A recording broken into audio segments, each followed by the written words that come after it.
Yeah, let's continue with Final Fantasy 16, see how far we can get in the next couple of hours. Yeah, like I said, I'm really enjoying the game so far. Let's see what else happens next. Looking forward to it.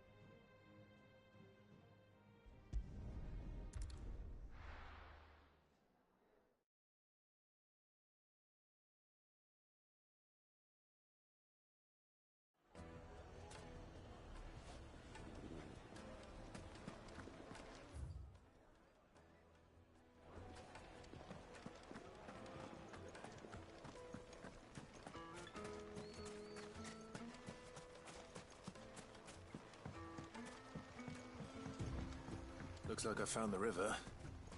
Now where's Gav?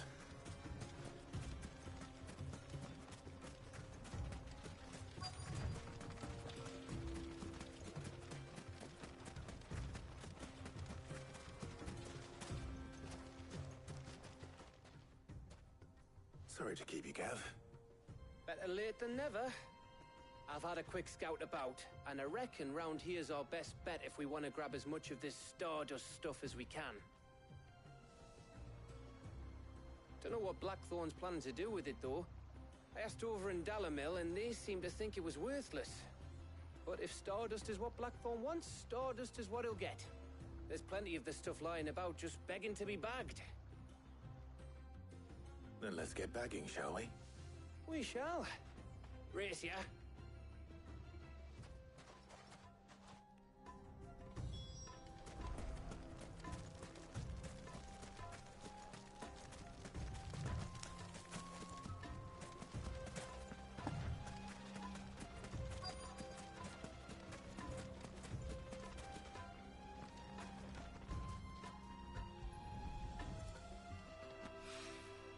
So this is Stardust. It just looks like black sand to me.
That should be enough for now. Let's see how Gav's getting on.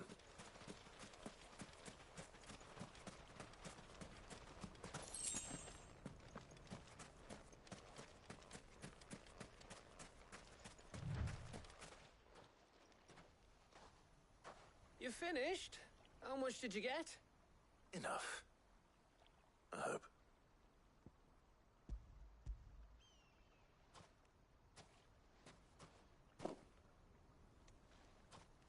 Oh, you win. That might even be enough for old Blackthorn. Hey, before we go, do you mind if we have a chat?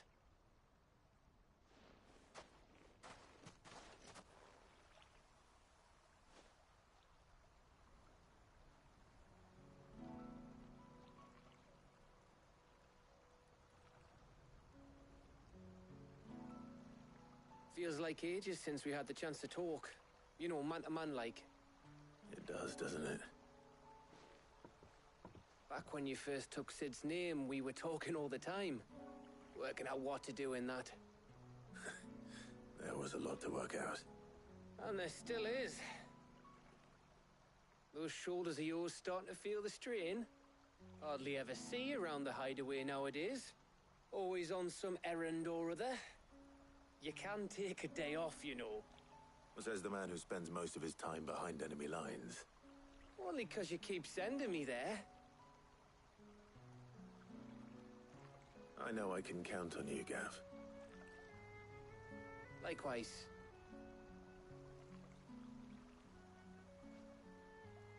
So you keep sending me wherever you need to, and I'll keep going. Safe in the knowledge that I have a home to come back to. Thanks to you.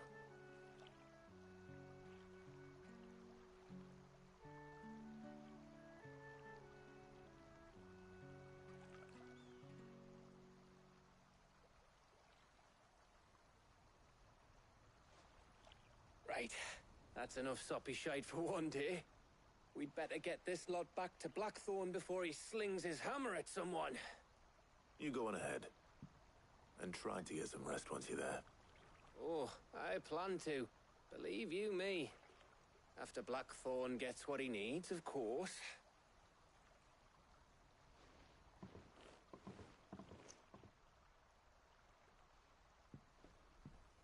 Right. Ready to go home, boy?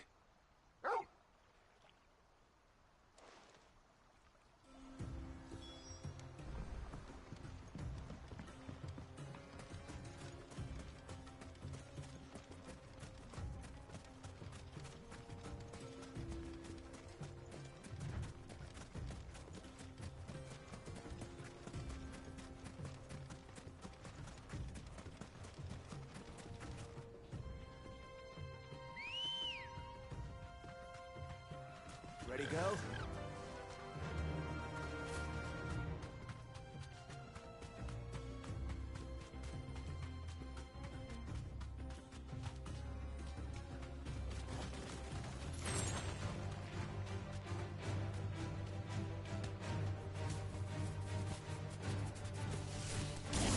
Go for it! Over here!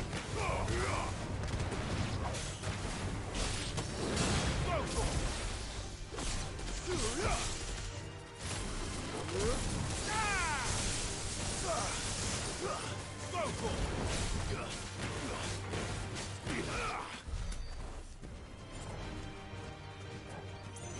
Get him! This one! Sick him! Go for it!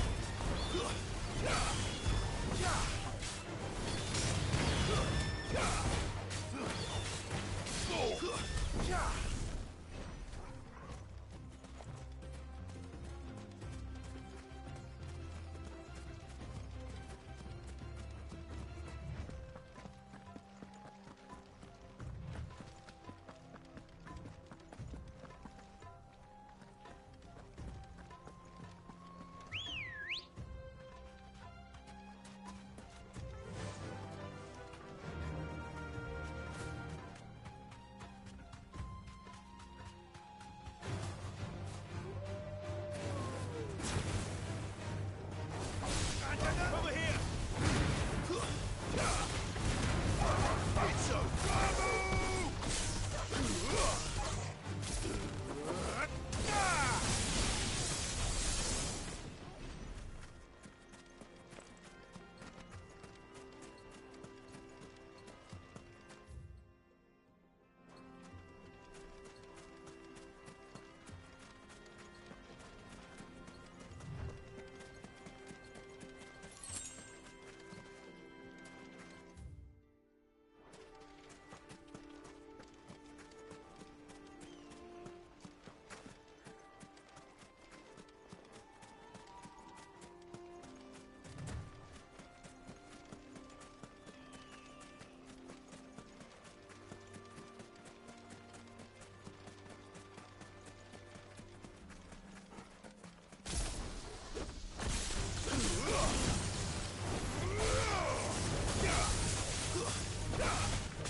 Let's go. Yeah.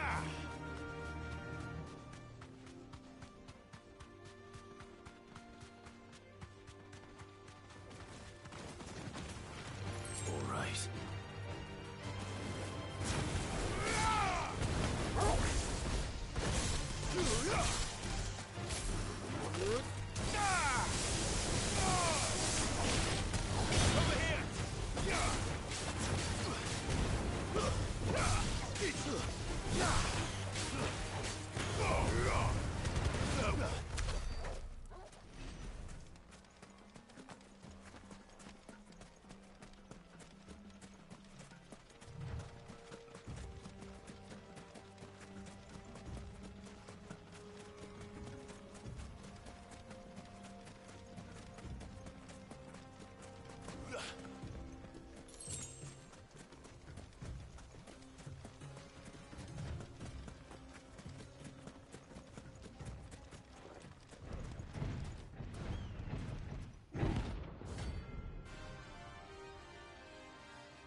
Well, Clive, looks like you're gonna need a bigger sword.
should have stayed in its shell.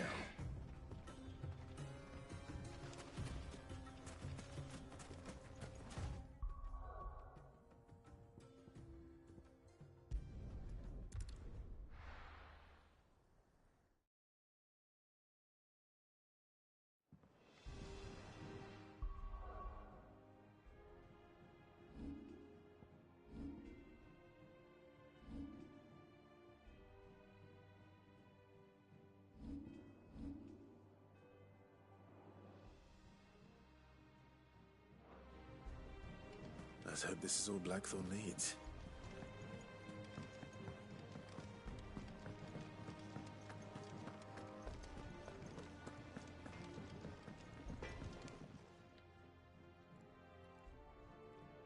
Blackthorn, got everything you need? Yeah. Yeah, I do. Cheers for the Stardust. Should be enough to be getting on with.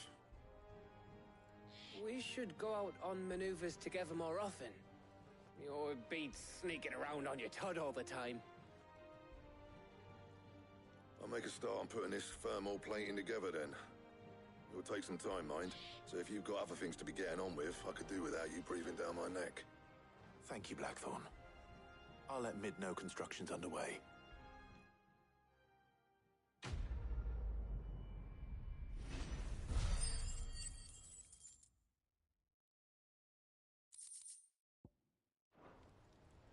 Suppose we'd better be getting back to work too. Give us a shout if you need anything.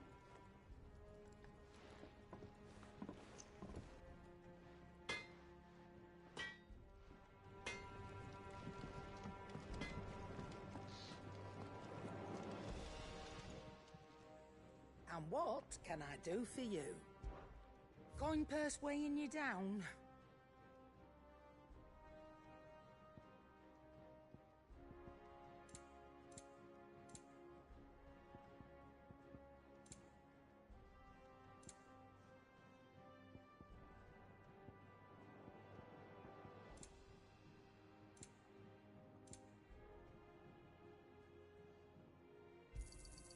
You're rubbing me blind, you know. You'll not find a better price than that.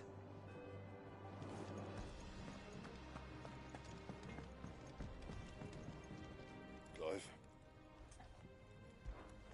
Not saying fortune, do you?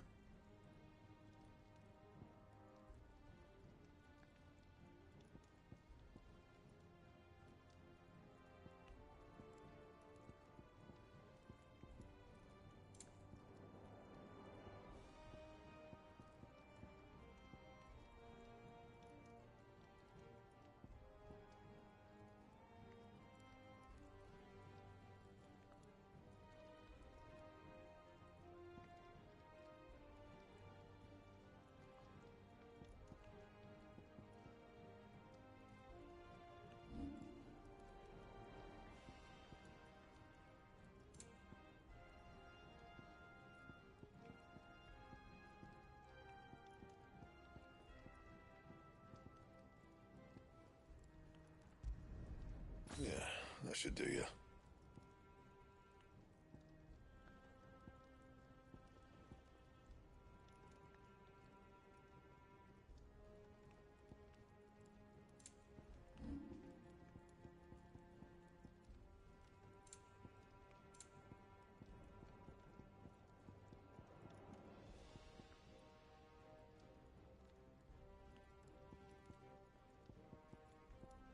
And?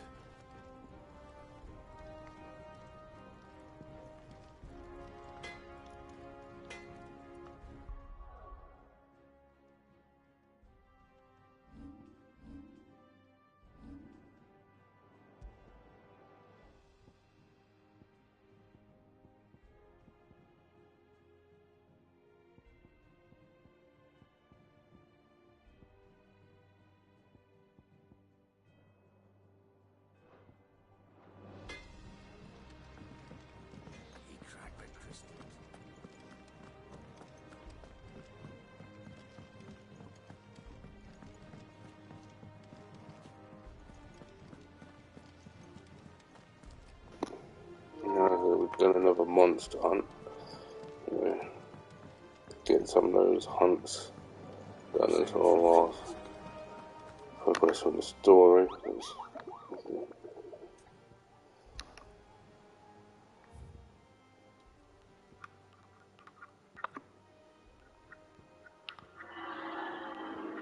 Because I think it's empty oval.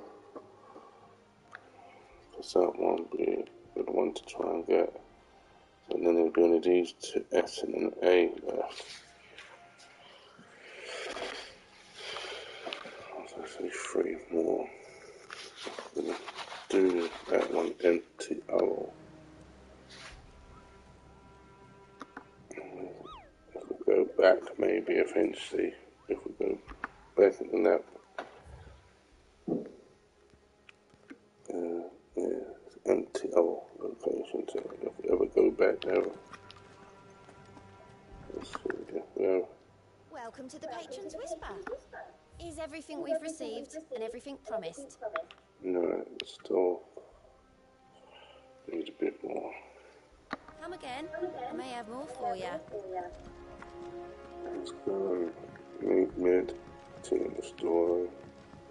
Save it from here, just in case. What happens? I think we're nearly to level 35, so we're nearly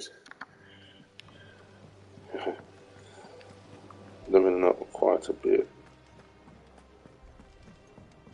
Not quite a bit, quite a lot. I think Mid might need some help.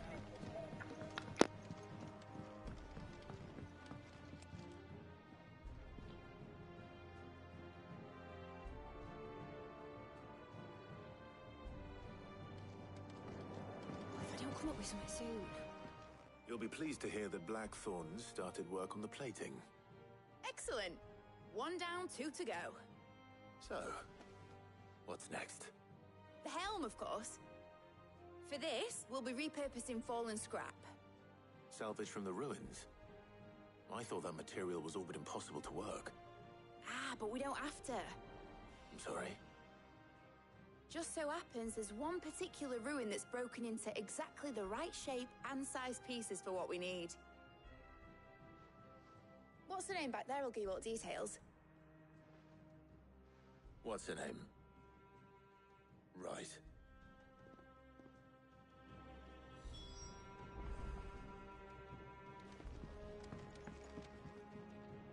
Oh, Sid, is this about the helm?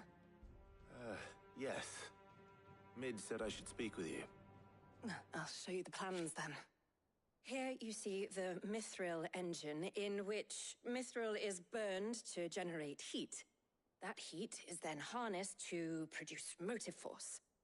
Excess heat is dealt with by means of the thermal displacement stack, which disperses it into the surrounding air. Now, were we to rely on thermal plating alone to achieve this effect, the rate of excess heat buildup would far exceed the displacement coefficient of the plating. In other words, the reactor would overheat and eventually explode. This is where the helm comes in. It connects to the plating, you see, and serves as a sort of thermal sink to absorb all that excess energy. Our experiments have shown that fallen ceramics are remarkably thermophilic. They can withstand and absorb levels of heat far above anything we are able to make today. And not only that, they're also waterproof and immune to rust, making them the perfect material for our protective hood. Why, if sea or rainwater were to enter the reactor proper, it would vaporize instantly. The forces produced would tear the ship from stern to... You can stop there. I understand. Mid said we might be able to use parts of a fallen ruin. Where would I find it? Ah, yes. It's in Lorbert's Pass, near Lostwing. The thing is, well, I probably should have arranged to have the pieces we need brought here sooner. You see, a certain unwanted visitor has taken up residence there. It's no longer a matter of just walking in and taking them. It's, going to be considerably more dangerous than that. I see. Then I suppose I'd better deal with this unwanted visitor for you. Would that help? Oh, very much. Thank you, Sid. I'll gather my team and head there right away. We'll meet you outside the ruins.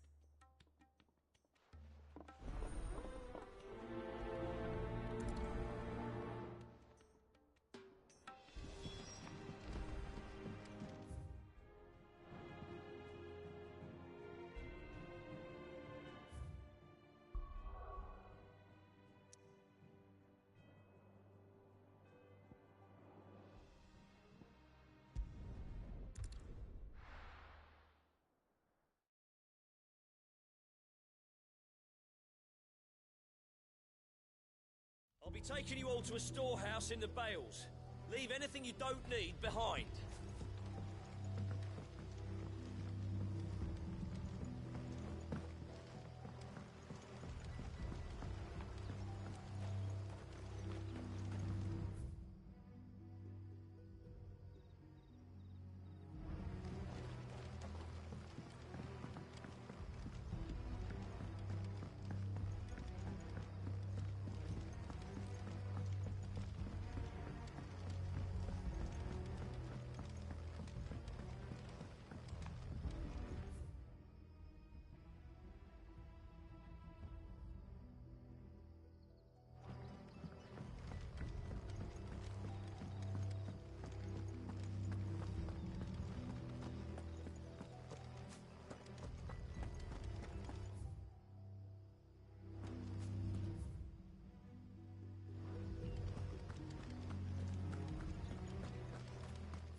Oh, there you are, Sid.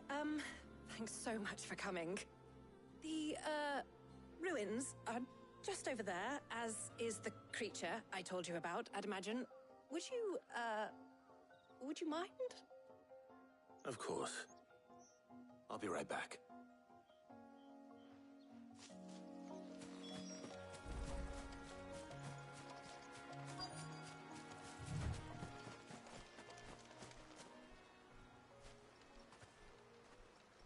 Anybody home?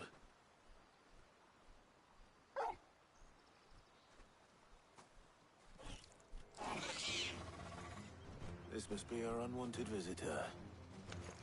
Time to go.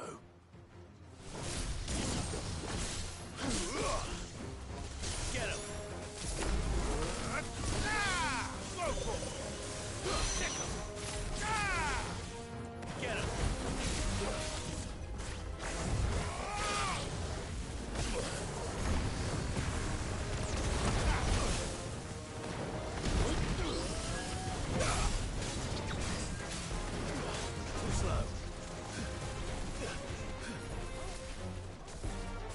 That's better.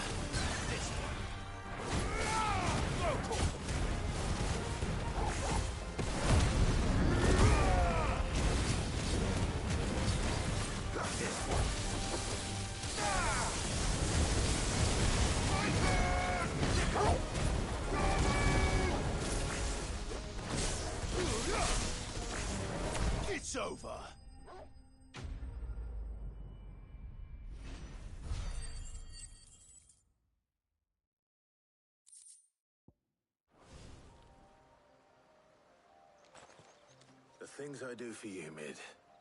Sid! Oh, thank goodness you're safe. You shouldn't have any trouble now. Indeed. Well, don't let us keep you. We'll, see that everything is transported safely back to the hideaway. All right. I'll let Mid know you're on your way.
We're seeing troops amassing at every border crossing.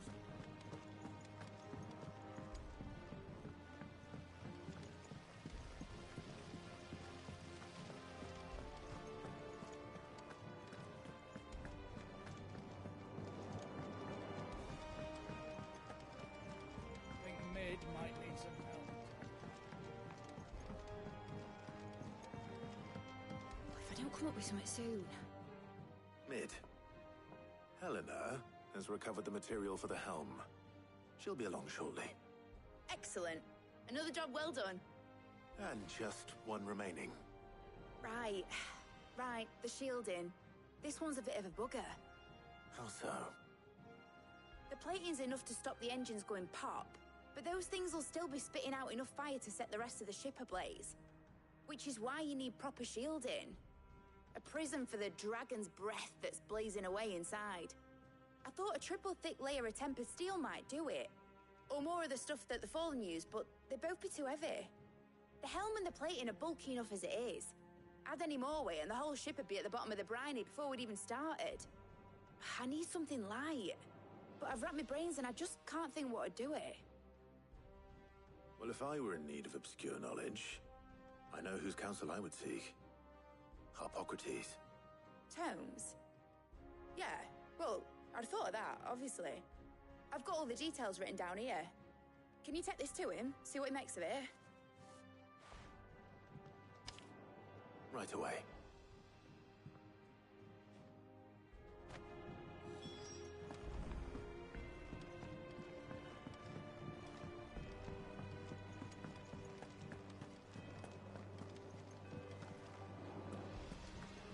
Editors started reading books that don't have any pictures in.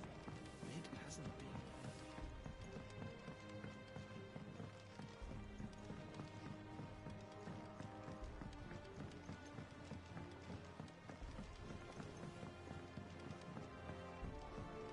I went up to give some breeze to the...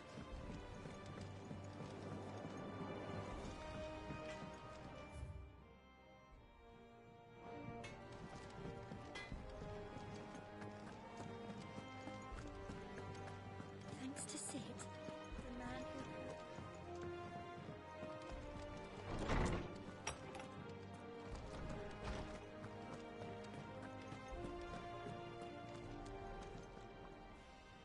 Hippocrates, do you have a moment?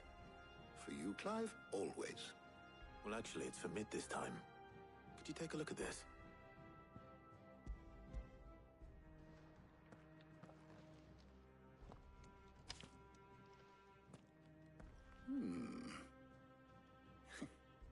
Shielding for a mithril engine?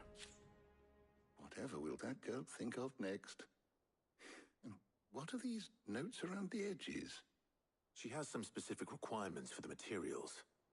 The shielding needs to be able to resist extreme heat on the inside, and yet remain cool enough on the outside not to set the ship alight, while also being light enough not to sink it.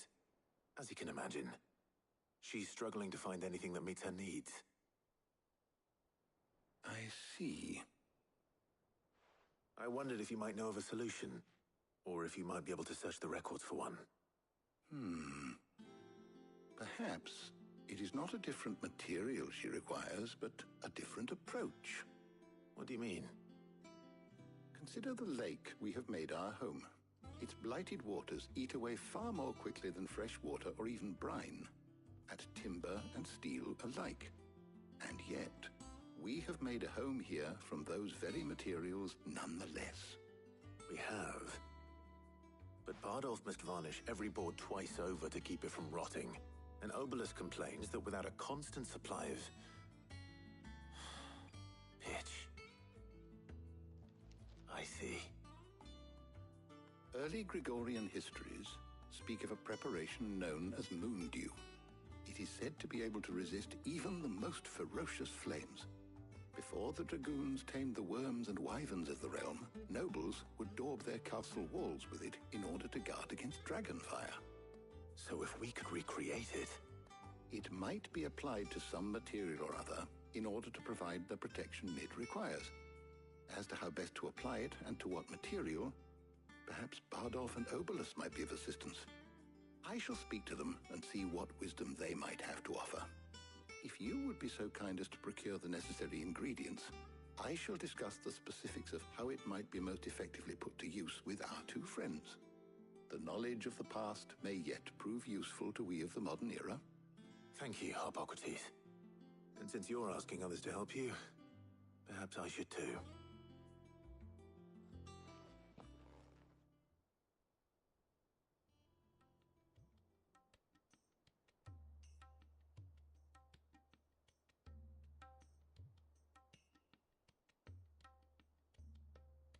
So you need a hand, do you? We do.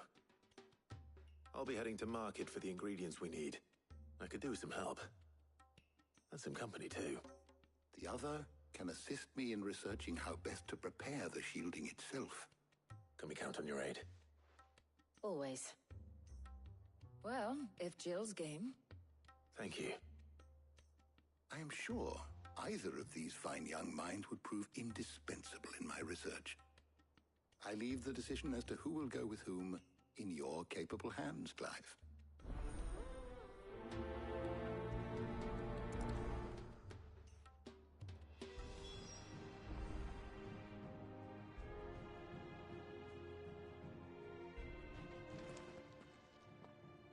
So, Clive, have you made your decision? Who will accompany you on your little excursion?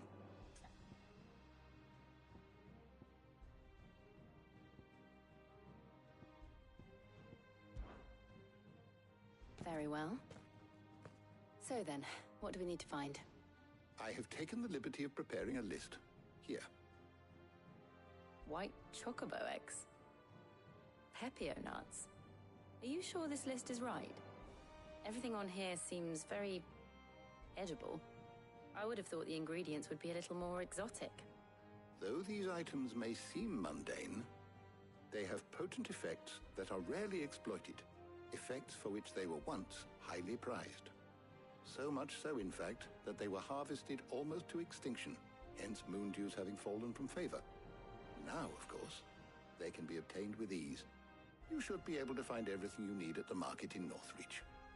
Is that so? I've been meaning to visit Northreach anyway. I'll set out now. Join me there when you're ready. I will. Until then. You two enjoy yourselves. You too, Talia.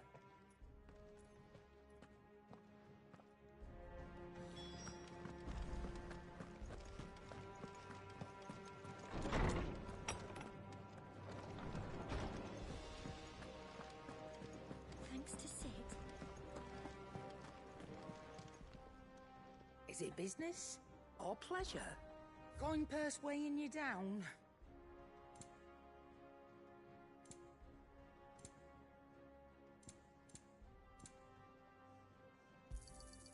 You're rubbing me blind, you know.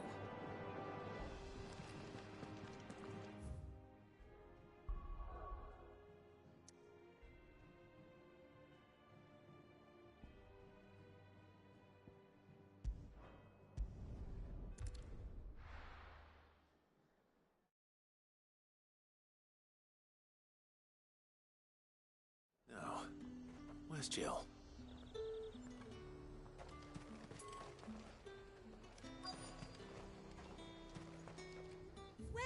Welcome.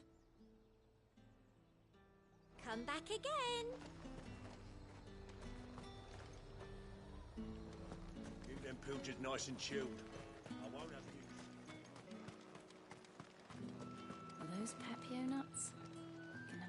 How goes the hunt for ingredients? I've only just started. I'm sure everything we need is somewhere amongst all these stalls, though.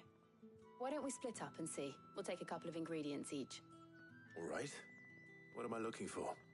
How about you look for the Pepio nuts and some garlic? I'll find the other things we need.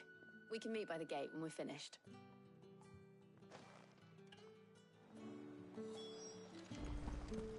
Come! You'll not find a bruise. Fresh cuts.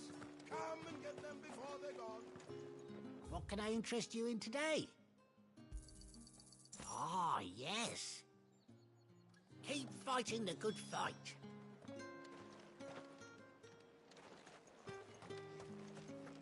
All anyone ever wants anymore is war. There's two. Buy, sell, or be gone. Good riddance. That's everything. Let's see how Jill's getting on.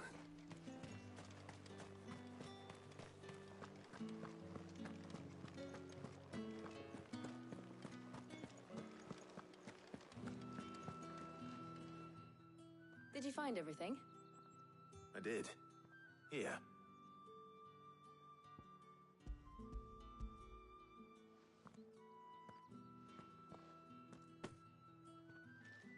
Garlic and Pepio nuts. Perfect. Now all that remains is for Harpocrates to somehow turn all this into what Mid needs to keep her engine cool.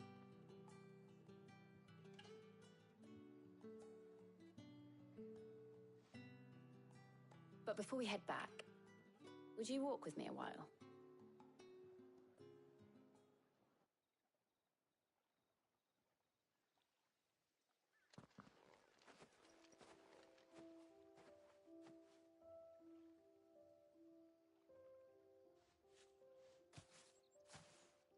Thank you for asking me to help you today. It makes a nice change. It does. It's good to get away from all the battle and bloodshed for once. Just being here reminds me of when we were children. Do you remember? Walking down Market Street in Rosalith, taking in the sights and smells. How could I forget? What with Torgal's antics. Remember how his nose would prick up at the scent of sausages? He'd go racing away and we'd have to go running after him. We wouldn't catch you now, would we, boy? Was there anything you wanted to buy for yourself while we're here? There was, yes. Well, sort of. Molly in the kitchens told me about a place that sells particularly good pies. Thought you might like to share one with me. I would. Thank you. And I saw some bread.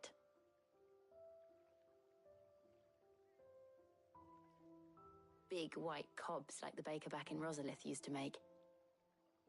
What do you think? I thought we might get some soup to dip it in. But then I tried a slice of the butcher's dry-cured ham and it was just... oh. You all right? Sorry. It's just... you're right. I really do feel like a child again being here with you.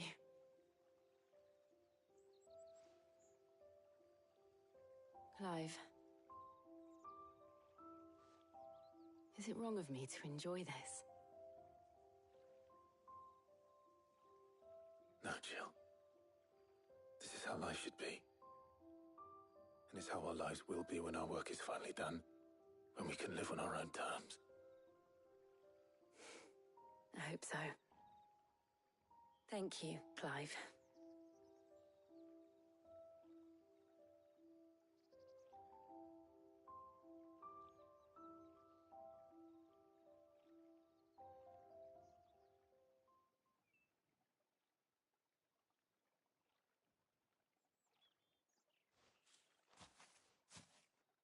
Well, I suppose we best be getting back. I need to give these ingredients to Harpocrates and Talia. I'll see you at the hideaway. Take care. I will. You too.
Get him!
I wonder how Harpocrates is getting on with the moon dew.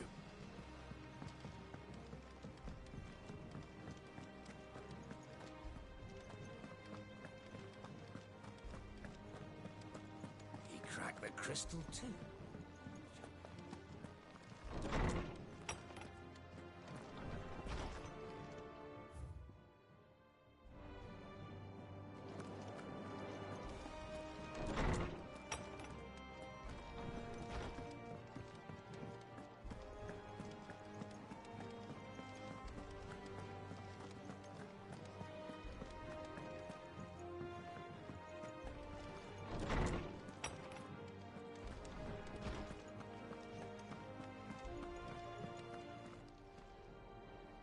How's work on the shielding progressing, Hippocrates? Well, very well indeed. And thanks in no small part to your kind assistance. I was just explaining to Taya how we might best go about preparing the moon dew. And now that we have all the ingredients, we may begin. You can count on me. I've mixed more than a few mysterious concoctions in my time. I'm sure you have. What about the shielding itself? Work is underway, under the watchful eyes of Bardolph and Obolus. Apparently, it'll be ready soon. Thank you. All of you. Right then. Jill, would you join me in the infirmary? Many hands make light work and all that. Of course.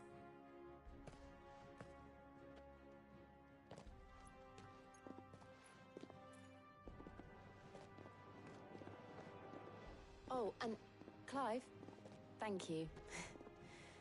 It was nice just being with you.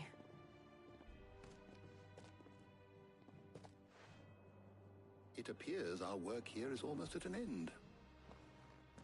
A shame. I was enjoying playing the man of action for once. When both the shielding and the moon dew are ready, it will merely be a matter of applying the one to the other. Followed by a rigorous process of testing and retesting, of course. Perhaps someone ought to warn young Mid of that. Leave it to me. Thank you, Hippocrates.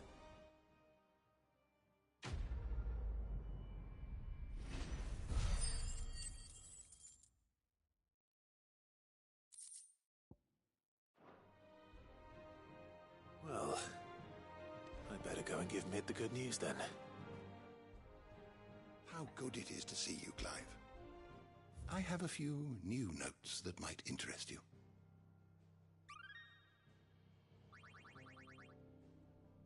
You wish to study the tomes?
The door to the shelves shall ever be open.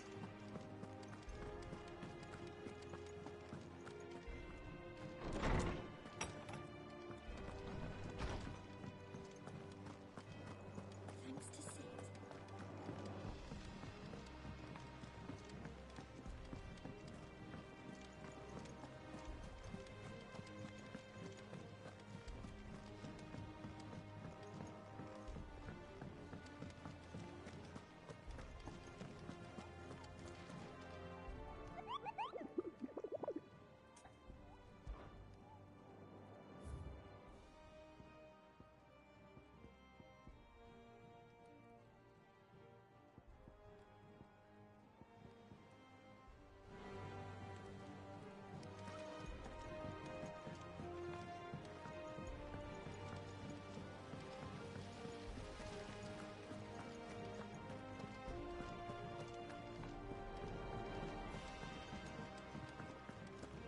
Think Mid might need some help.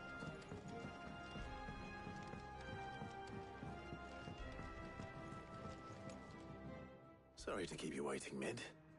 But you'll be pleased to know that work on the shielding is underway. You found something for it?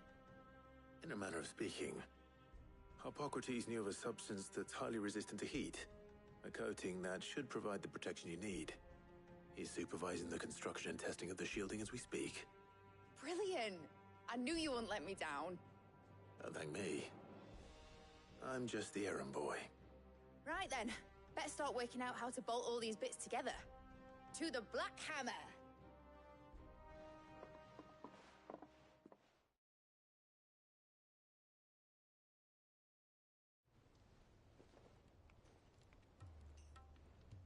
You know, when I got into the smithing game, I thought I'd be making swords and shields, not thermal bleeding didgeridoo-dahs. Displacement stacks. Same difference. Whatever you call it, I ain't putting it together in here. It's cramped enough as it is. Let's take this outside. Mid, you get all the parts lined up on the deck. I'll take care of the rest. On my way. Oh, and bring me the biggest hammer you can find. This is gonna require some precision walloping.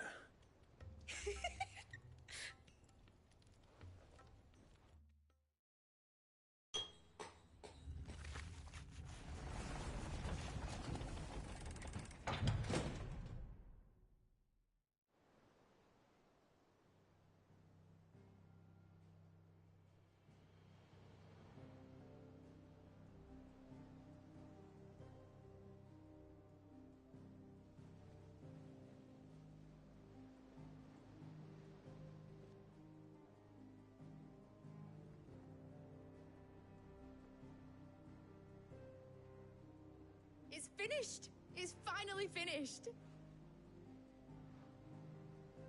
Thank fuck for that.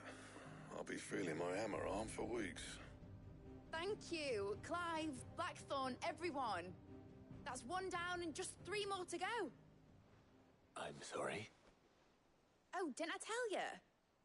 The Enterprise has 4 mithril engines, and we'll be needing a displacement stack for each. You don't mean... Don't worry. Now they've got a finished one to work off. My gang in Canva can build the rest. Good luck to them, I say. Right, I'm off to get a sling for this elbow. Any other work comes in, keep it to yourselves, eh?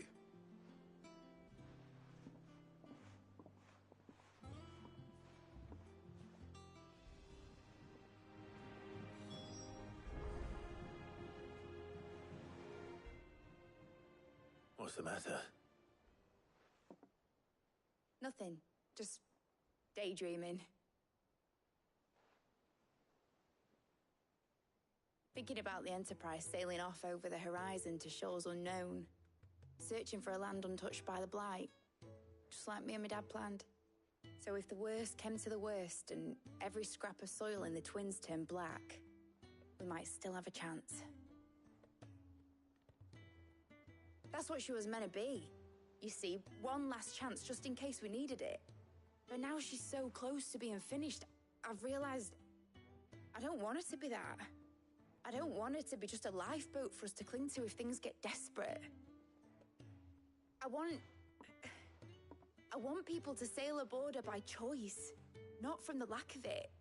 In a world where we're not just trying to survive, but where we can actually live. I'm working on that. And I'll do everything I can to get you what you want. Don't you always? All right. My mind's made up. As soon as the Enterprise is fit to sail, I'm putting her under your command. Sod our plans, I'm trusting in yours. Are you sure about this? Something tells me it's what my dad would have wanted. He'd be proud of you. You were gonna visit his grave, weren't you? I was. And you can come too now that your little project is finished. Right. There's just one thing I need to finish up first. Won't be a mo. All right. I'll let Otto know you're coming. Meet us in the mess when you're ready. Aye, aye, Captain.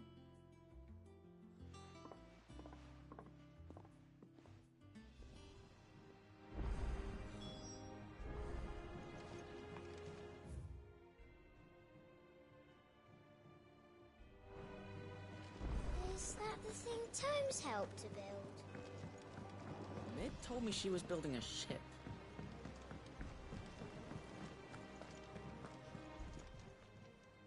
How are you doing?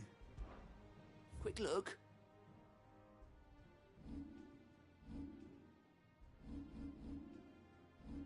Always something in there.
Sid, reckon you might be just the man to help me out of a bit of bother, if you've a mind to. Let's hear it. Well, it's about this alembic the chief's got me making. Lovely bit of kit it is. Bung in a solution you want splitting, and it will separate it out, just like that. Problem is, it won't always get rid of all the impurities. And with some of the stuff we need it for, that ain't good enough. Which is why I've been looking for something to filter the liquid we'll be cooking off. And that's where I was hoping you could help me out. I imagine Ty could get some use out of this alembic too. Distilling medicines and the like. All right. Why not? Proper job! So what exactly do you need for this filter? Nothing but bomb ash'll do, says the chief. Gave me a sample she'd obtained from the university stores. Couldn't believe my eyes. You pour the blackest blight water through it, and it comes out clear as a mountain stream. So, I did a bit of reading about where I might be able to get hold of some. And do you know what I found out? It's only the blimmin' bones of a bomb king. They leave them behind when they die, see? I take it that's where I come in. If you wouldn't mind. I saw a billet on the hunt board for one just the other day. Would have gone myself, but, well, fighting dirty great balls of flame ain't exactly my forte. You, on the other hand... All right. I'll see what I can do. Thank you kindly. And a good hunting, eh?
be taking you all to a storehouse in the bay.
is over.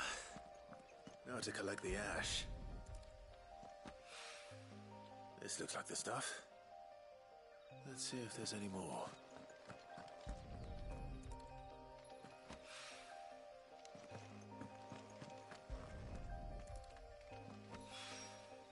That should do it. If the wine needs more than this, he can fetch it himself.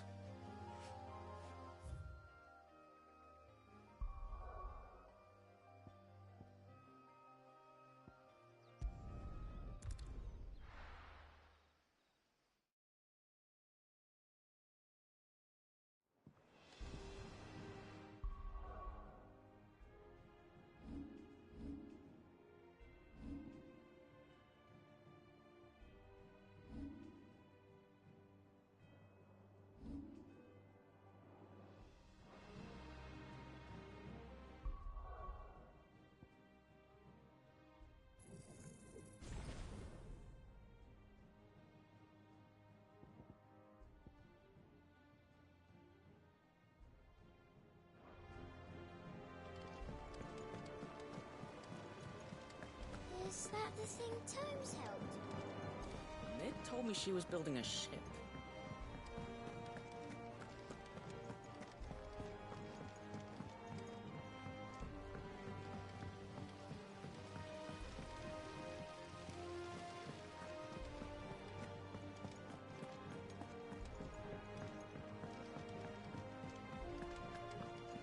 I think Mid might need some.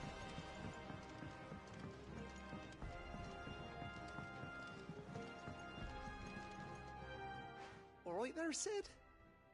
How's that hunt for the bomb ash going? I have it here.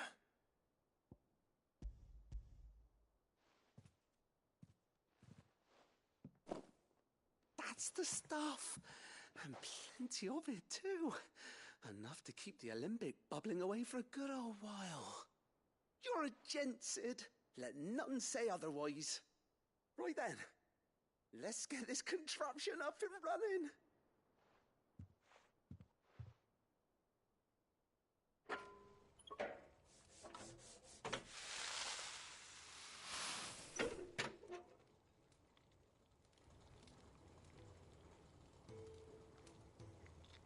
There we have it. The Telemon Alembic. And it works just like the chief said it would.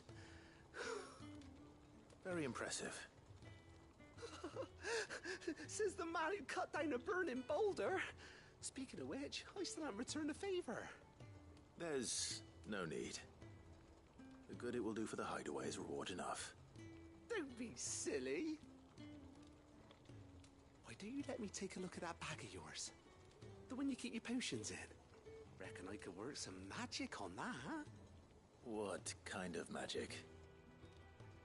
Well, we happen to have isolated a substance in our test run of the Alembic that I reckon will make even the toughest lever supple as anything.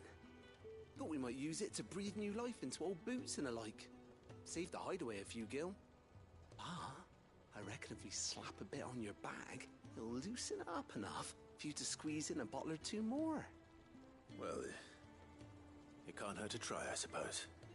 That's the spirit. Leave it with me. I'll only be a mo.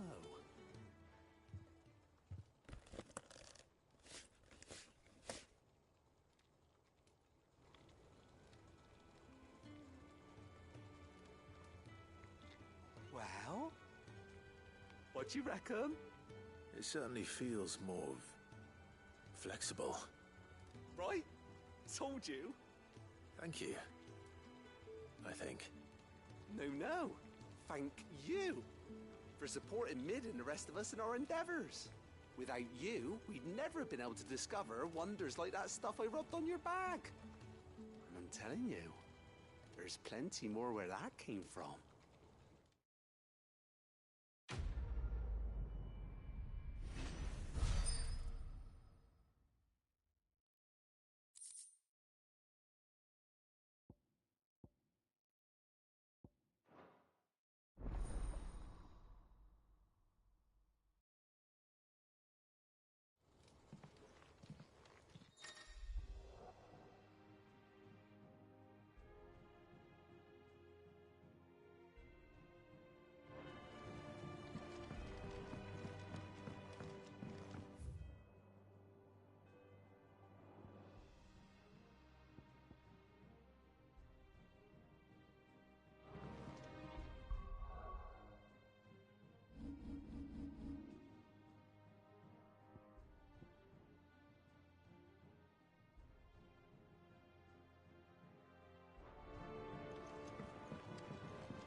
give some greens to the chocolate.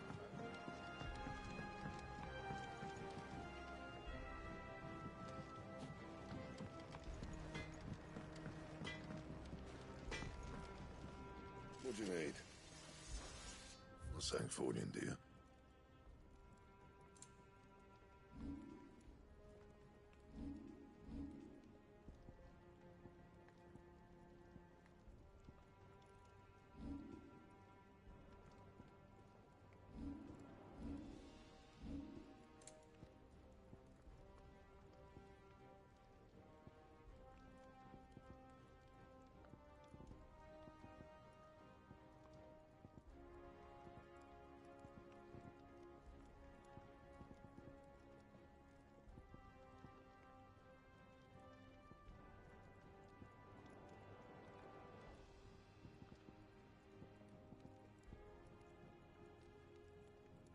Don't waste my time.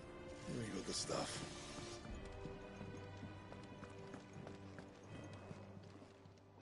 Well, don't just stand there gawping.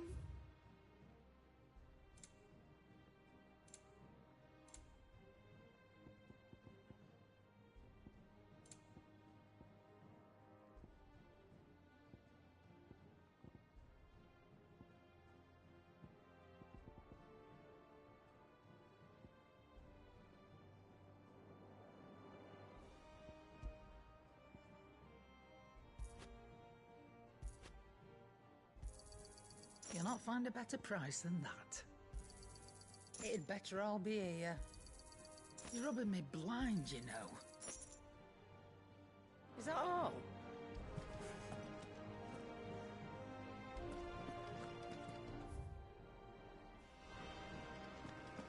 He cracked the crystal tea.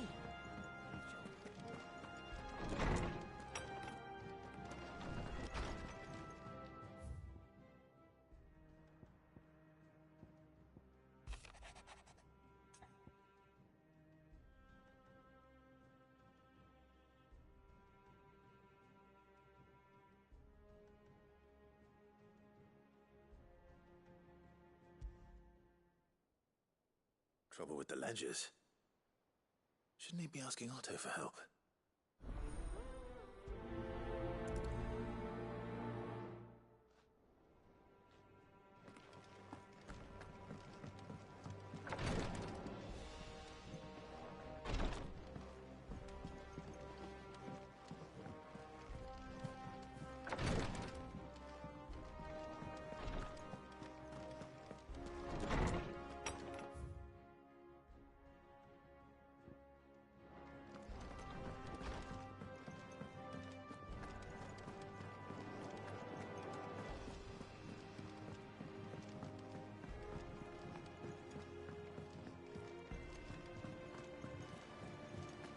Is that the thing Tomes helped to build? Mid told me she was building a ship.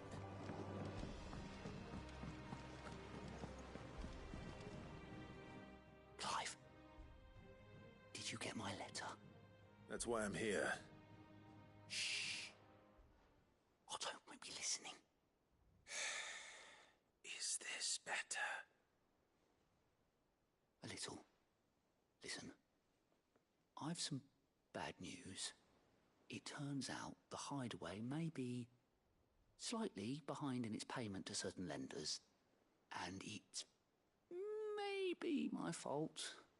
But I swear to the goddess, I thought I had the numbers square. Sadly, that square turned out to be more of a circle. Zero, you might say. I can straighten it out, I swear, but it's going to take some time, and I'm going to need help keeping it from Otto. Bit late for that, I'd say. There you are! What a surprise! So let me get this straight. You forget to pay our lenders what they're due, and instead of coming straight to me, you get Clive to come to you.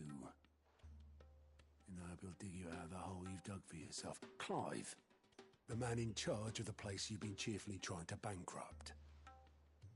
And you thought this was a cunning plan. Why? Well, who needs paying? Oh, just Martha.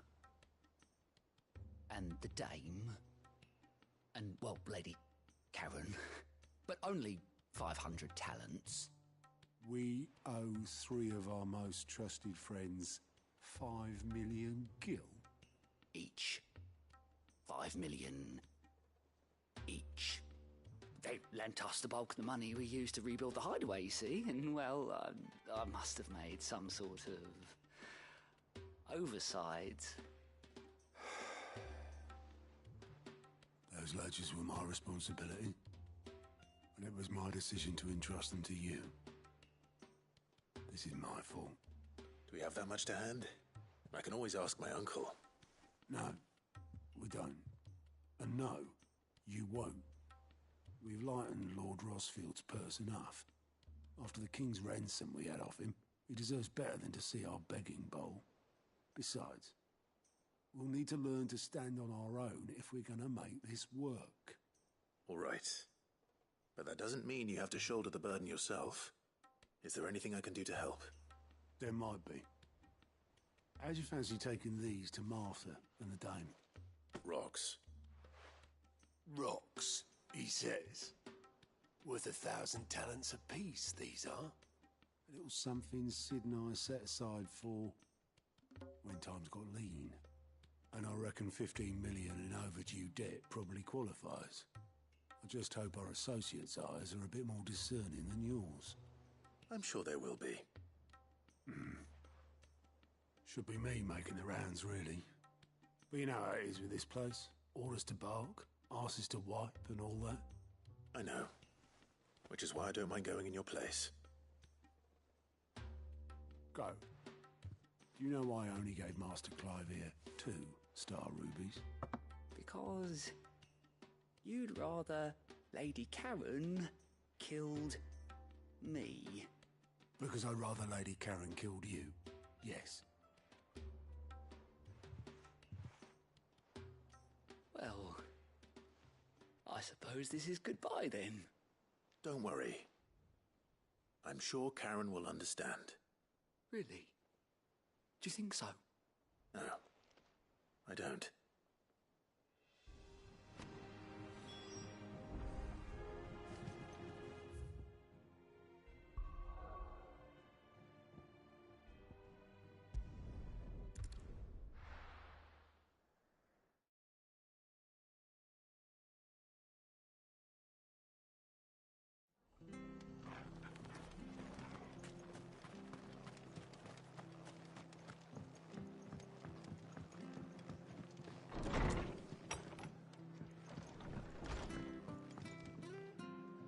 Clive, we weren't expecting you. I wasn't expecting to be here, but it seems we still owe you a considerable amount of coin for your help with our rebuilding efforts. And though I doubt it's what you were expecting, we were hoping you'd take this as payment.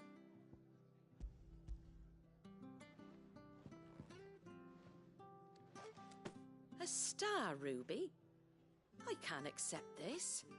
It's worth at least twice what you owe me. More if you can find yourself the right buyer. Think of the difference as interest. Interest? If word got out I charged that much, no one would ever borrow from me again. Anyway, why are you the one here asking me about this?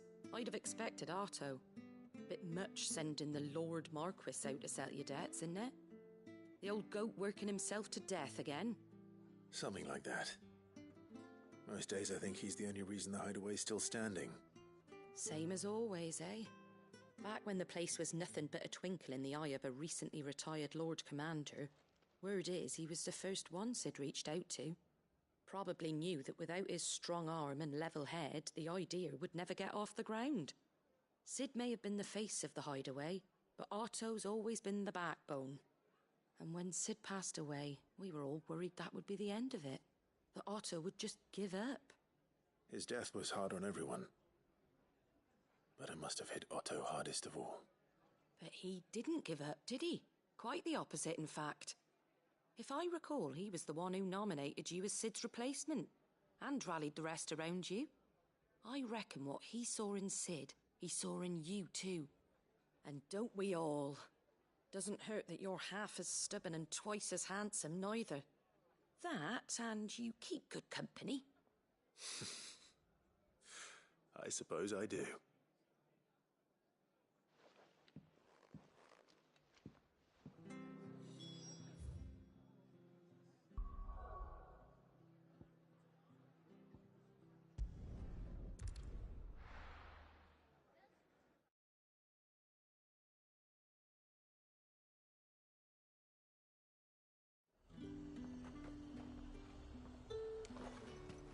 There's talk that the Glassgate flood has...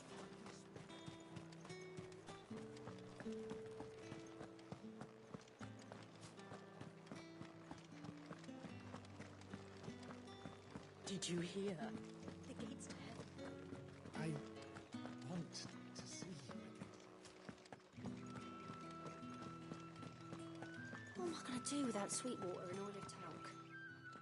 Milady, I come bearing gifts.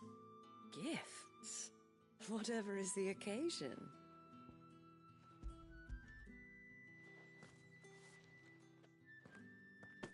Oh my. Clive, you really have outdone yourself. Otto asked me to give it to you. To settle the Hideaway's debt with the Veil. And to compensate you for the time it took us to do so. You disappoint me, Clive. I thought you might finally be warming to me. Tell Otto he can keep his baubles. I tried to tell him as much the first time around. The man owes me nothing, nor does the Hideaway. My contribution to the restoration effort was made freely and willingly. It was the least I could do. You once told me Sid did you a kindness. I'd like to do the same. Please, accept it. For my sake. And for Otto's. For all of us. For all you've done. It is rather fetching, isn't it? Very well. Otto is lucky to have you, Clive. I doubt anything could ever replace his son. But you and the others at the Hideaway are the closest thing he has to family. Otto had a son. Long ago, yes. Sid told me Otto lost him when he was just a boy, and blamed himself for not being able to stop it. I don't know how it happened, whether there was anything he could have done, but it was clear that it weighed heavily on him. I didn't know. How could you have? I doubt anyone did. Besides Sid, I've never met a man more keen to bear his sorrows in stoic silence. An ill habit, given that both have always been surrounded by friends desperate to help them. I'm beginning to see that.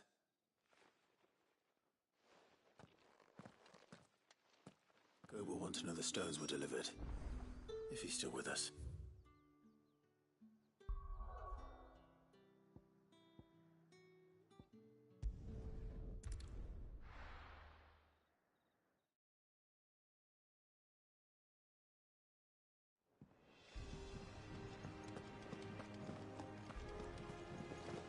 Is that the thing Tomes helped? Mid told me she was building a ship.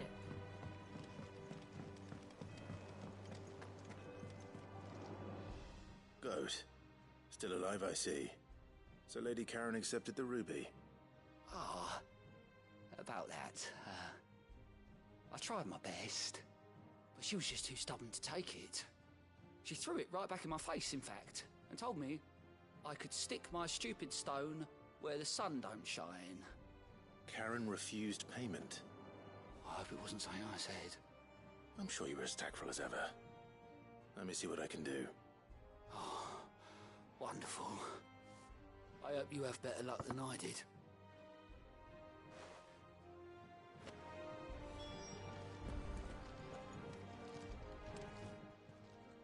How may I help you today, Clive? Come to claim your just desserts?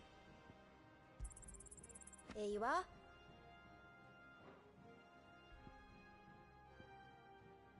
All done?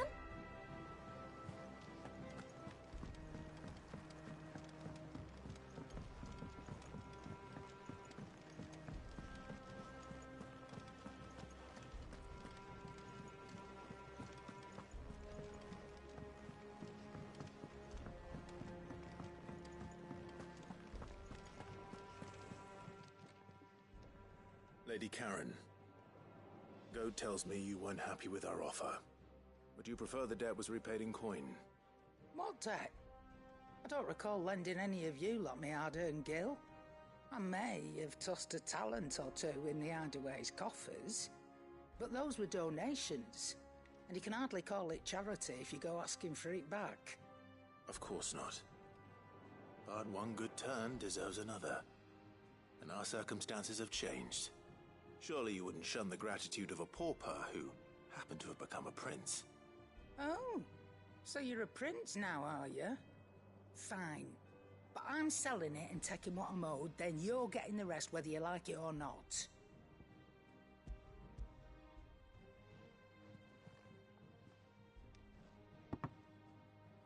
Where'd you even get this? A decent trader might nab 1,000 talents for a star ruby. A canny one, meanwhile, might claim it were nicked from the belt of Sid the Outlaw himself and ask twice as much. Might be I already have a buyer in mind. Might be you even know her. A fine continental maid whose beauty's only eclipsed by a guile in commerce. You wouldn't mind, would you? Not at all. Just be sure to tell her that it's always a pleasure doing business.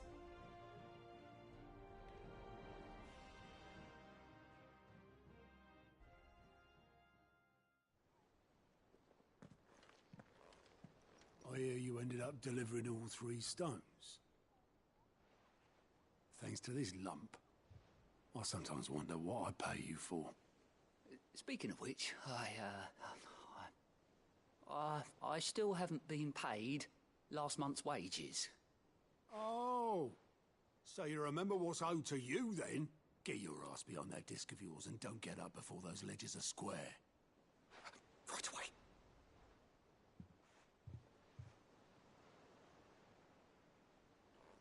I've seen that before.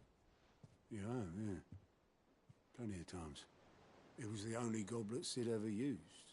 Either out of habit, or because the filthy soul couldn't be bothered to find a clean one. I knew so little about him. Like most people. Martha and the Dame both seem to have fond memories of him. I bet they do. How long did you know Sid before he... Before he died. 20 summers, give or take. Back in the day, I was a purser on a trade ship, which is where I met him. He bought passage to... I forget where. But having nothing better to do on the long nights, we set up drinking island rum till the morning bell dragged me back to my duties. Quit my post not long after that. On account of making a fine maiden's belly fat. But me and Sid stayed close, promising we'd one day sail the seas again. That was before fate stepped in and said she was having none of it. The magic woke inside my son soon after his first name day, and there was no hiding his knack. Couldn't you and your family have... My family were the ones who summoned the constable, wanted the monster taken away. I couldn't turn my back on him, forget what I felt, and I couldn't for the life of me understand how they could. Luckily, Sid was of the same mind as me. It was him who stood beside me when all I wanted was to tear the whole world down. Him who cried for me when I had no tears left of my own. Him who swore he'd do everything he could to stop it from happening again. And he was true to his word, too. Left the Royal Army once and for all. His ranks, his ribbons, gone. Just like that.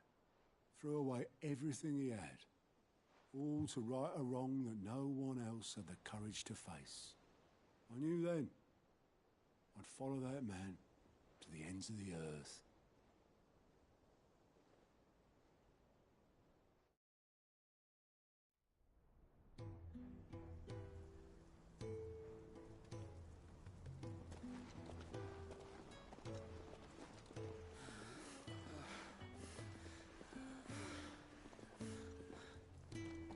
was always too clever for his own good, was Sid. Saw the world for what it really was, while the rest of us were content to go along with the lie we were shown. And it can't have been easy, bearing that burden alone.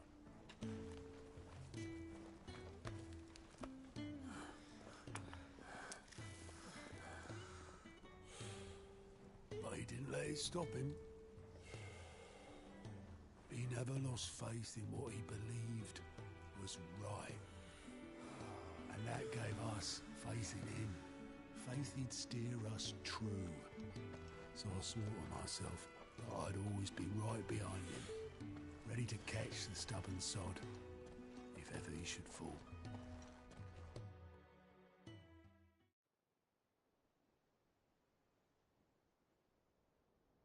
But I couldn't even do that.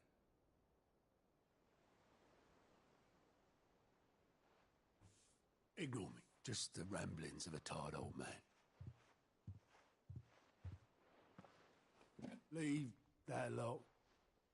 I'll tidy it up in a bit.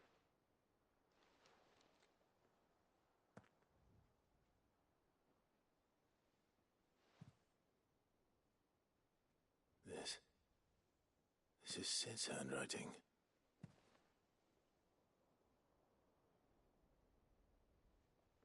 Dear Otto.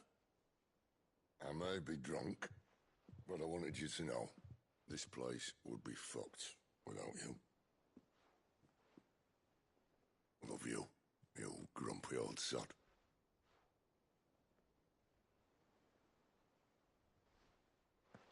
This note. Hmm? What about it? Sid was right. Without you, we'd all be lost.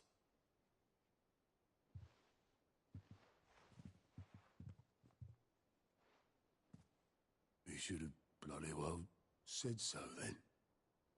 Just once. Before he went. But then, why would he? Him, or anyone? I'd only have told him to piss off.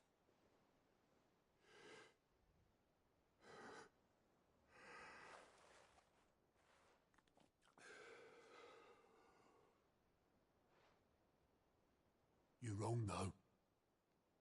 Both of you. It was never just me keeping the hideaway afloat. It was all of us.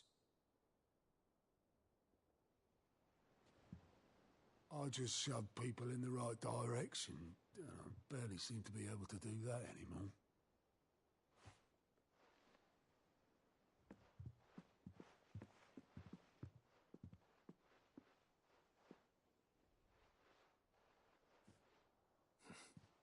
Would you rather go at the helm? Well, maybe I've got a few more years left in me. I'm going to hold you to that, Otto.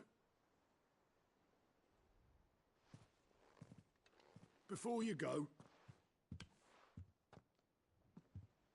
Sid would have wanted you to have this. But that's... This'll do me just fine.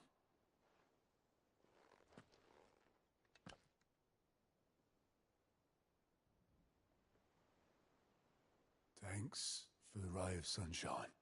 I'll see if I can't pay you back. Already have.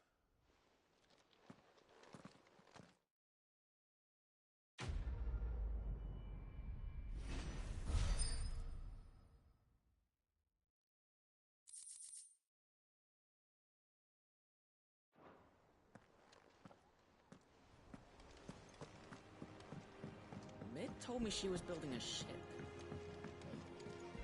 Is that the thing Tomes helped with?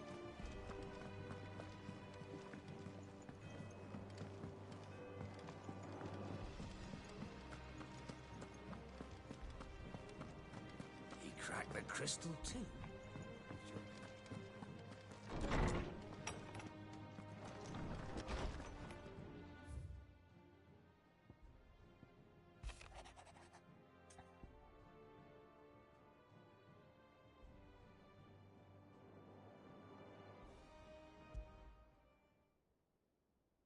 wrong with Torgor?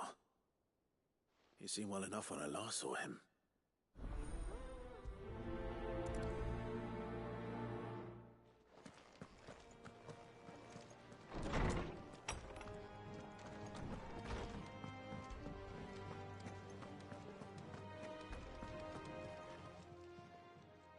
I got your note.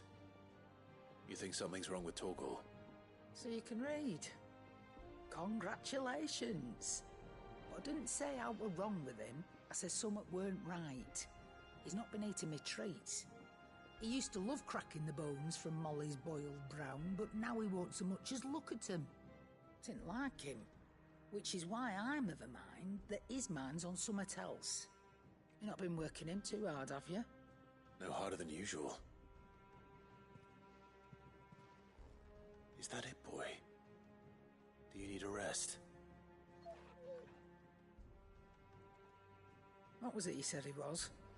A frost wolf? That's what the lawsman seems to think. Then maybe this all has something to do with whatever it is that's woken inside him. I suppose things have been different since Rosalith.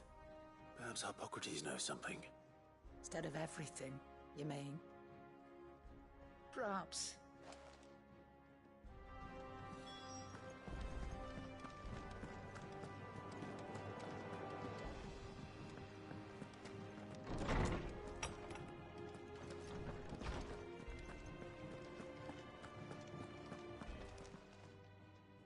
Lawsman, I need to ask you about Torgor. Something's not right with him. He isn't ill, is he? I don't think so. But according to Lady Karen, he seems to have lost his appetite, which is certainly a new development. She says he's hardly been touching his bones of late, and she believes it may have something to do with what happened at Rosalith Castle. I rather think she might be right, though not about his appetite. All canids are instinctively inclined to crack open bones for the rich marrow that resides within, and I see no reason why a frost wolf should be any different. Accordingly, I suspect it is not a lack of appetite that afflicts Torgor, but a surfeit of it. If we assume that his newfound magics require additional nourishment to sustain, it may well be that the bones Lady Karen is accustomed to providing are no longer sufficient. Frost wolves, after all, habitually prey upon far larger animals, whose bones may yield altogether different nutrients.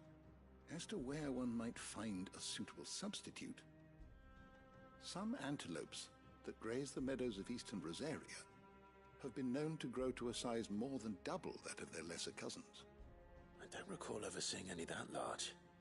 And little wonder. The oldest and largest such creatures rarely leave the safety of the highlands for fear of predators. The last elder antelope sighting I recall hearing about took place near Cressida, and that was long before the village was abandoned. Even so, it seems like a good place to start. Good hunting, Clive.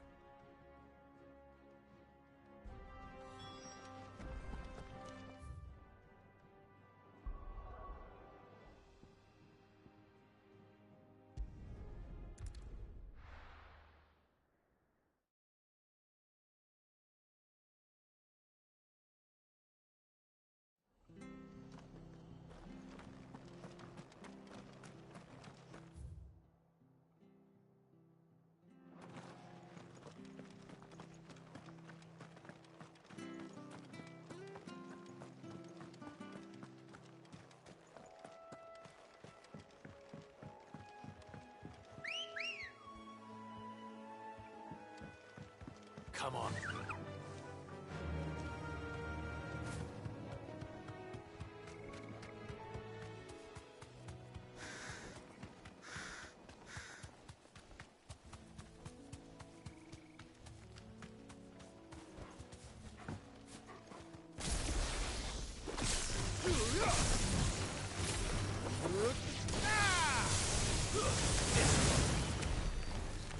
All right.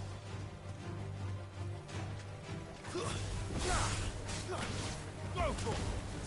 Get him!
It's certainly quiet.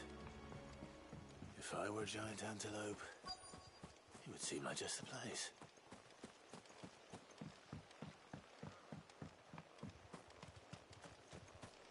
I doubt we'll find one bigger than that. You hungry, Torgal?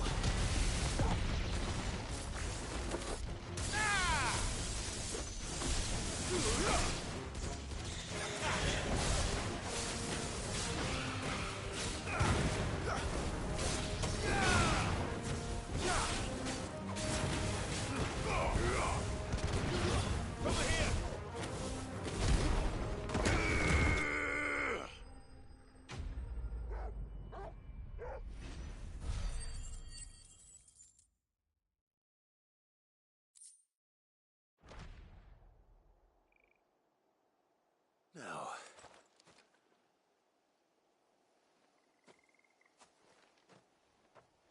will it be enough, I wonder?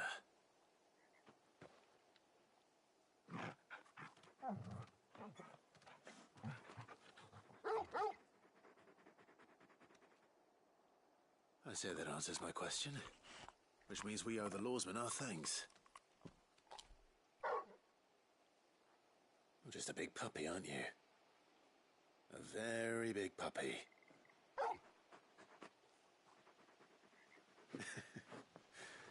You do know you can take that with you, Torgal. Lady Karen will be relieved to hear you've got your appetite back. Come on, boy.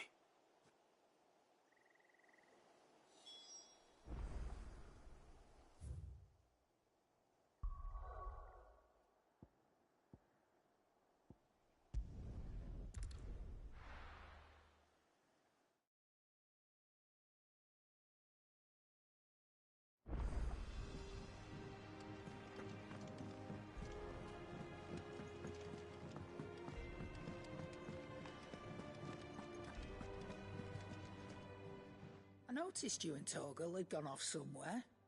Take him for a walk, did you? You could say that.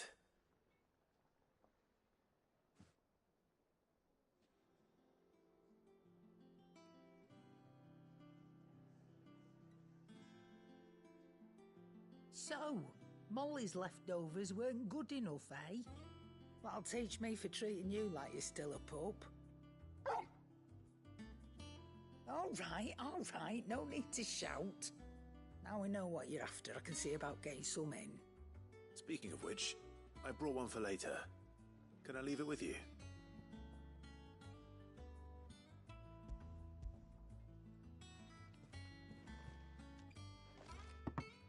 You can, eh? I'm nice like that. In return, you can thank Tomes for me. The bloody know-it-all. I was just on my way to see him.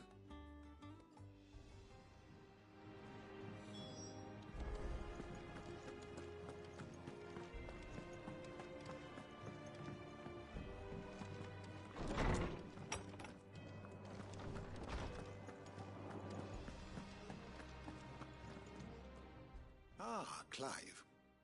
Were you able to locate your quarry? We were indeed, Lawsman.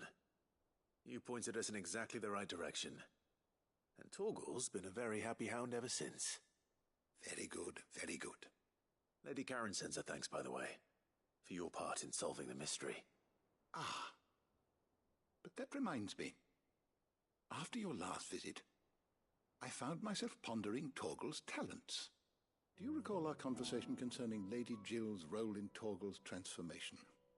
About how she somehow woke the power within him. Precisely that. A reasonable conclusion, I thought, but one which raised certain questions in my mind. You see, the Fenrir of legend served Shiva and Shiva alone, and while the powers attributed to him are certainly impressive, the records imply they are somewhat different in nature to those you described Torgal as having used. What are you suggesting? That Torgal may be the beneficiary of more than one icon's power. Consider that in addition to Lady Jill, he has served as a loyal companion to you, your brother, and even the late Cid. In short, the icons hitherto near at hand, or should I say at paw, have been diverse and plenty, and that number has only grown as the realm's dominance have fallen to your sword. One can but speculate as to how all of this has affected Torgal. He has seemed more fierce of late. And if I am not mistaken, he will grow fiercer still. We are fortunate indeed to be able to count him amongst our allies and not our adversaries. Oh, he's more than an ally. He's a friend.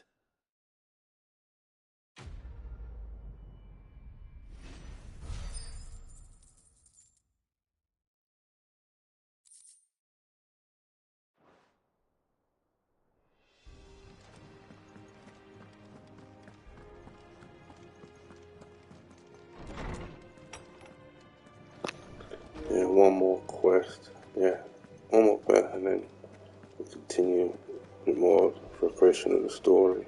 He cracked the crystal too.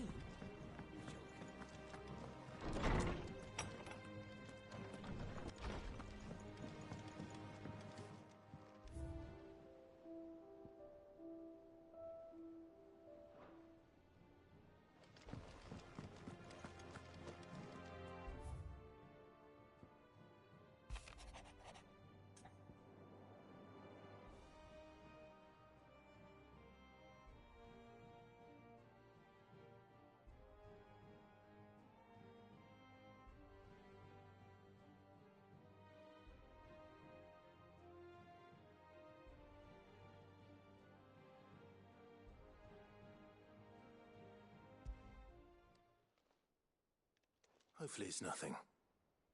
But I should speak to Blackthorn just in case.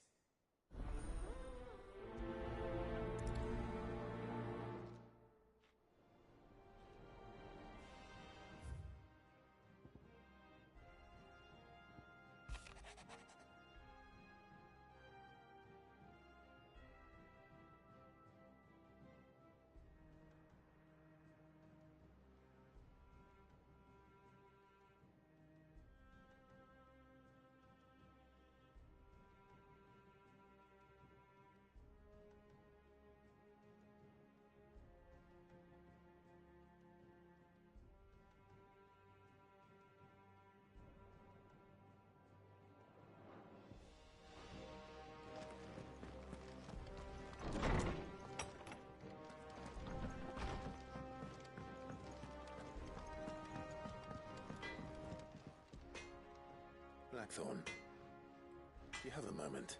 Not really, no. This won't take long. I just wanted to ask how you're getting on. August was worried about you, and you might still be doubting your craft, even after learning the trick of that cuirass. Is there something else weighing on your mind? Perhaps sharing your thoughts might help. That bastard's like a dog with a bone. Still, you've got a keen eye, I'll give him that. He's just, well, Karen showed me something. Something I've never seen before. And that was? A sword. An odd-looking thing with a single-edged blade. The metal itself wasn't anything to write home about, but fuck me. The edge on it. You could slice a man clean in two with a weapon like that, and he'd be halfway home before he even realised he'd been cut. So that's what's troubling you? No. Not troubling me exactly. More distracting. Can't stop thinking, how do you get an edge that sharp? It's driving me mad. And if you knew how to do it, we could arm the curse breakers with even better blades. That's about the size of it, yeah. I'll see what I can find out. Sharper swords are always welcome. And we can't have our master blacksmith being distracted. You're a soft touch, you know that. But I can't say I'm not grateful for it. Good luck, eh? Thank you. Let's see what Karen knows about this sword.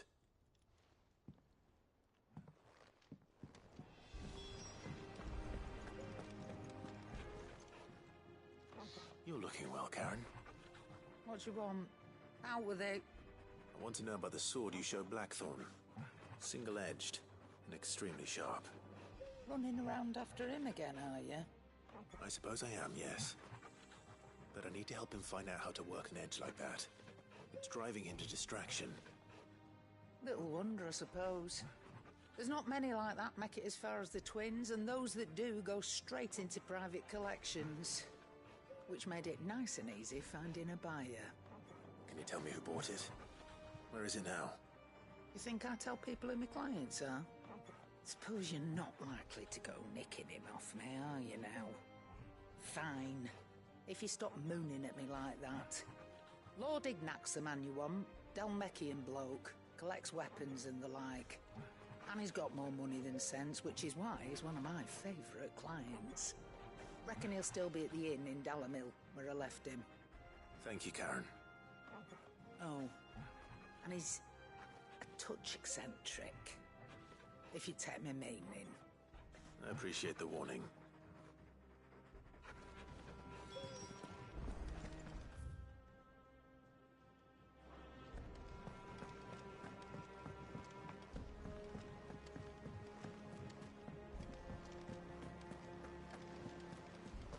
Is that the thing Tomes helped to build? Mid told me she was building a ship.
People take notice of wealthy men. Shouldn't be too hard to track down Karen's collector. They're saying Drake's Fang is gone. The whole Mother Crystal gone. What are we gonna do? Calm yourself. We don't know for sure. It could have just been a tremor.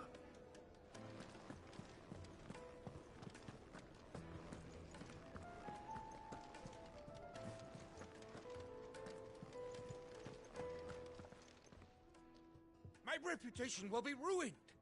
Ruined!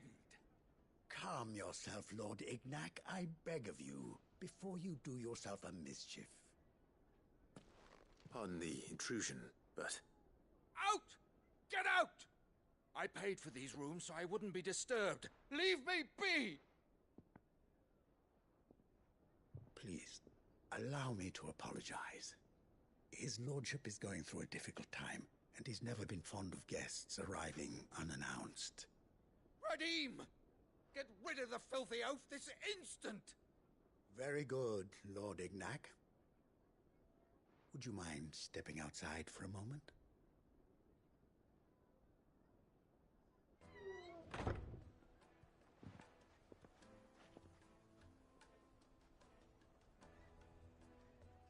I'm sorry if I've caused you any trouble. That? Oh, no. That's just how his lordship is. Though the morning's events have left him somewhat fractious. He has been dispossessed of his luggage, you see. The thieves also made away with a considerable amount of coin. Coin the innkeeper will soon be keen to collect. I don't suppose a certain blade was among the stolen items. A single-edged sword. It was purchased from a merchant friend of mine. Ah, you know Lady Karen. Yes, I'm afraid it was. Then I'll retrieve Lord Ignac's luggage. But I have one condition. You have but to state it. You are welcome to anything that is within my power to grant. I want an audience with Lord Ignac. A few minutes should be enough. Then I'll be on my way. A condition I would be a fool to refuse. Of course, you shall have your audience. I don't suppose you saw where the thieves went? I did not, no. Though some discreet inquiries made on his lordship's behalf mean that I know where you might find them. The bandit's bed. Every ill-gotten coin in Dalamil is said to pass through that disreputable corner of the Valcroy. And that's where I'm heading. I shall speak to Lord Ignac in your absence, and arrange for an audience upon your triumphant return. That will be very kind of you. Farewell, and best of luck.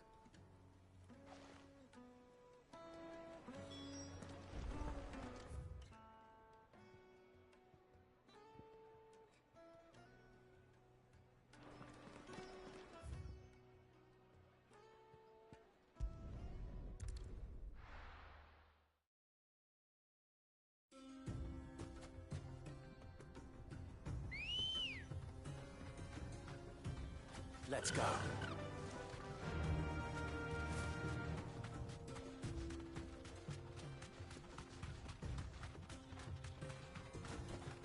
Straight home now.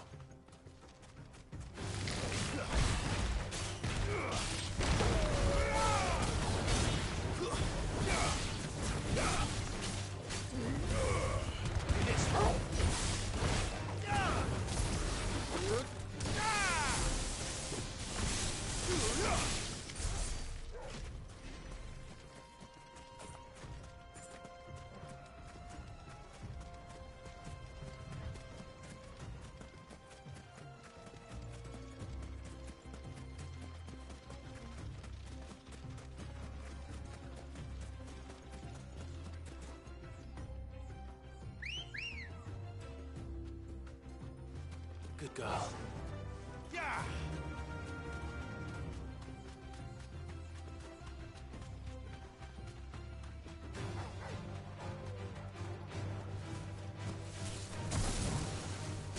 This one.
company! Come on, lads, let's tear the bastard's head off!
This This must be Ignac's luggage.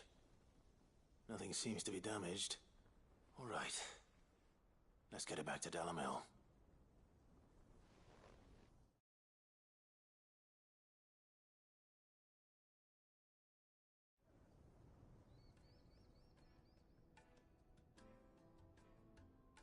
I hear I have you to thank for the return of my effects. What shall I call you, my good man? Wyvern. Glad to make your acquaintance. A formidable name indeed. Well, Wyvern, I appear to be in your debt. Redeem here tells me you wished for an audience. Is that all? A few moments of your time should suffice, yes. You're a peculiar fellow, Wyvern. All right, speak. Master Wyvern was wondering if you could tell him about a certain single-edged sword you recently acquired.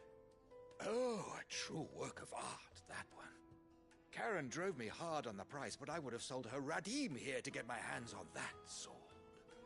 It was made in the Outer Isles, far beyond the Twins, and is used exclusively by the practitioners of a unique school of swordsmanship. They believe no combat should ever exceed a single strike, and hone their blades to such perfection that none ever does. Each sword is made for that one perfect stroke, and for that stroke only. They crack upon a second blow. There's a brutal sort of beauty to it, really. But how do they hone such an edge? Fine question. Why, they use a whetstone, of course. Whetstones, rather.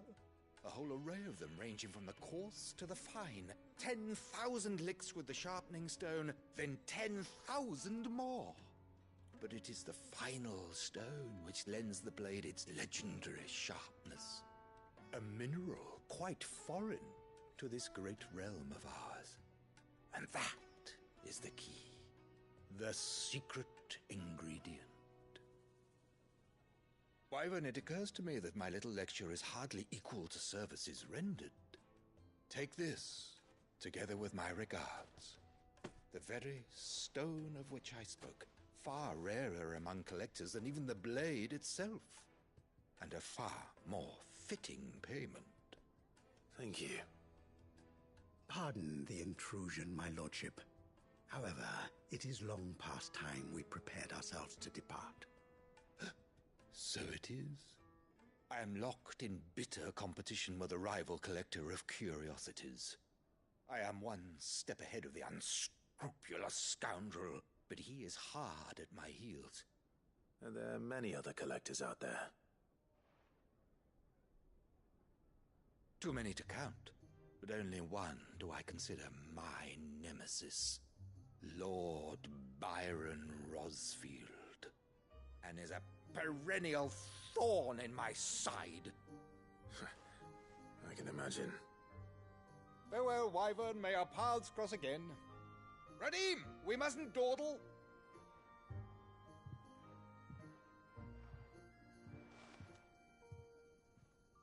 think his lordship is rather taken with you, Master Wyvern.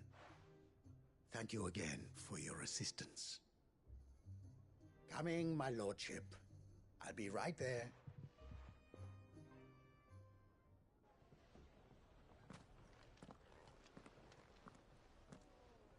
Trust Uncle Byron to find such an interesting rival. Now, let's see what Blackthorn makes of this whetstone, shall we?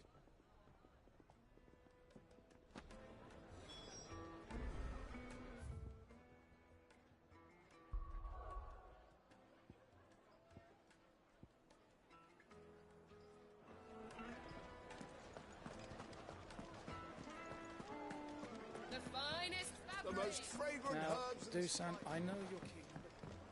Oh, where did all the leather go? Made from the stoutest stoneware.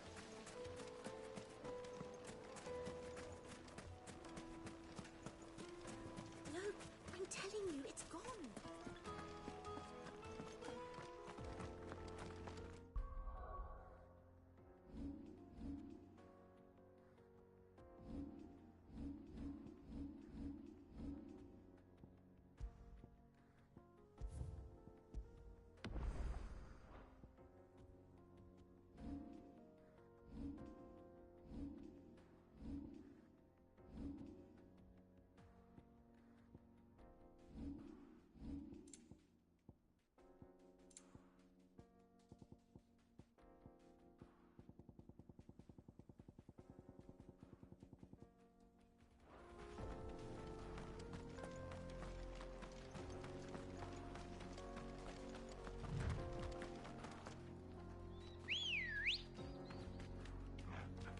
Come on. Fly, Ambrosia.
I needed that.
This one.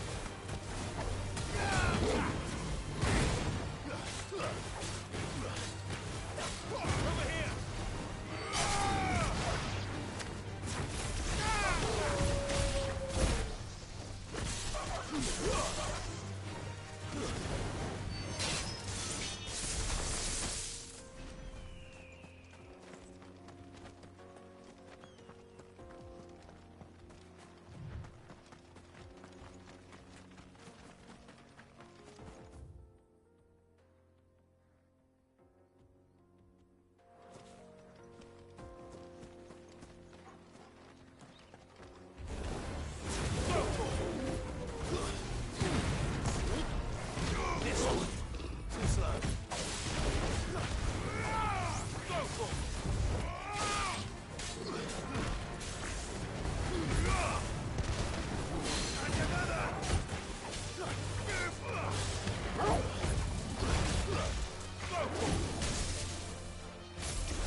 Sorry for the wait.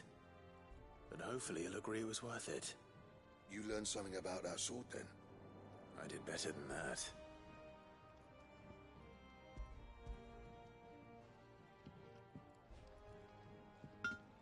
A whetstone? Yes. But not one you'll find anywhere in Valisthea.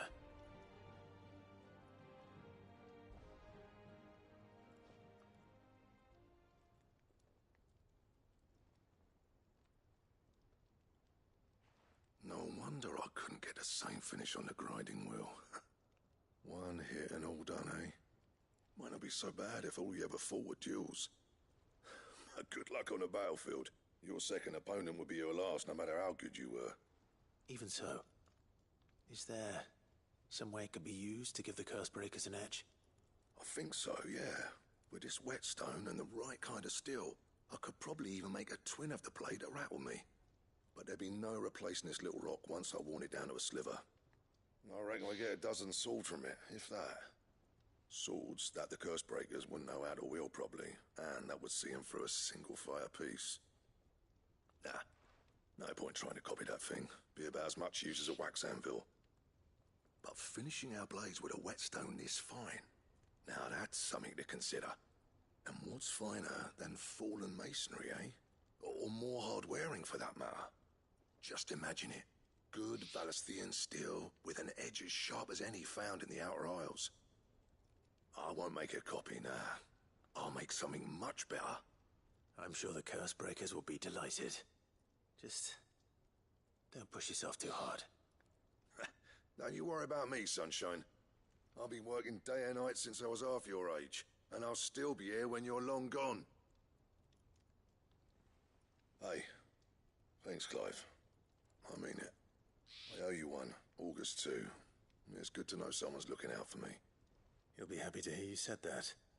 And I'll see that my debt to you's paid. First new blade I make's got your name on it. You come and find me when you've got the materials. All right. I will.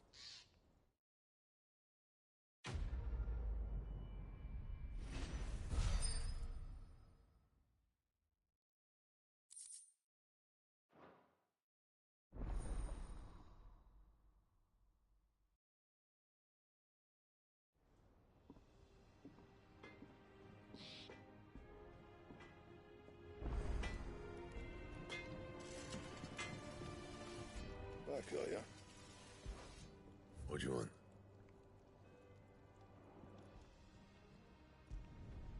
Not bad, if I do say so myself.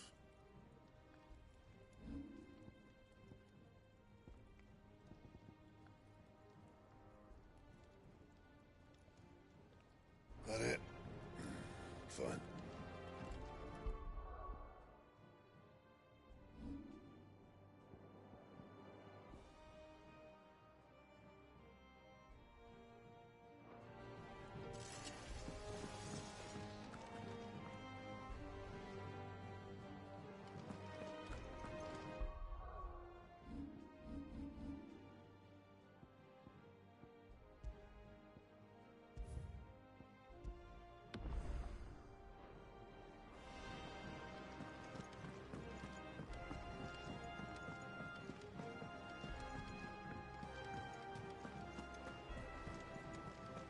Is that the thing Tomes helped to build?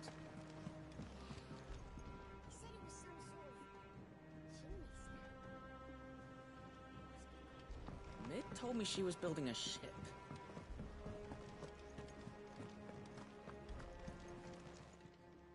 How may I help you today, Clive? Come to claim your just desserts?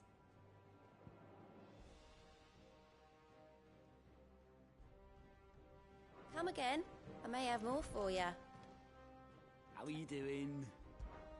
Here you go. Always something in there.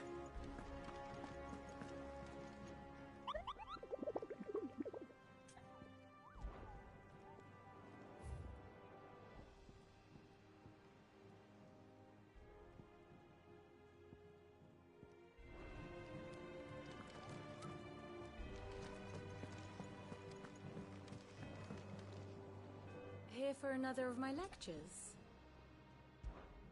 How may I help you today? Here you are.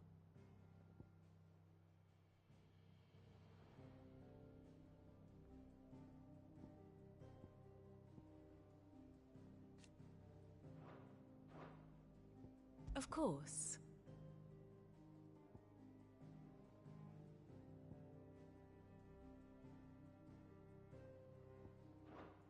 Very good.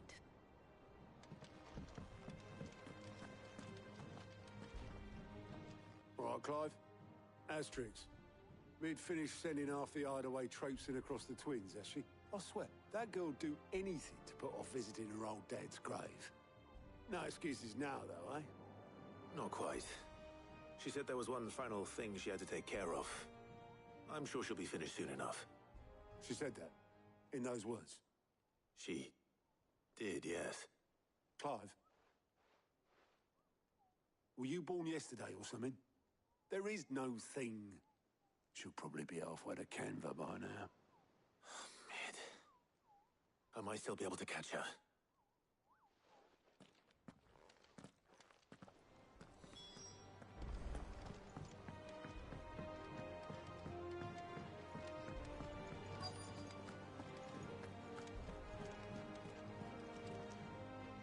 Obelus, have you seen Mid? Yep.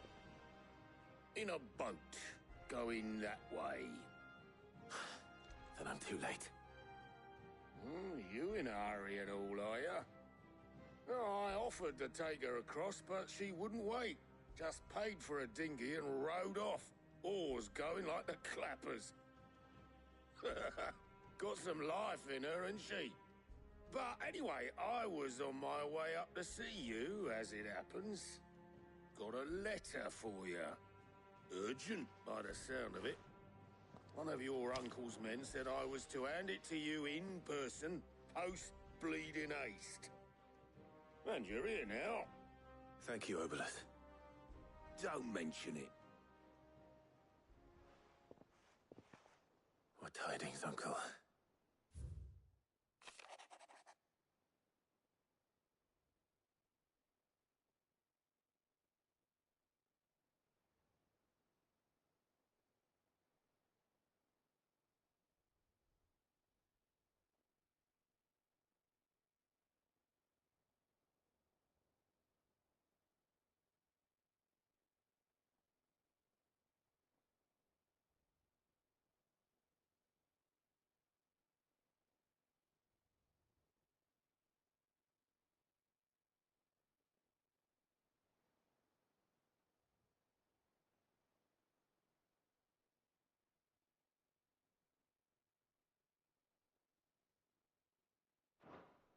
Trouble in Canva.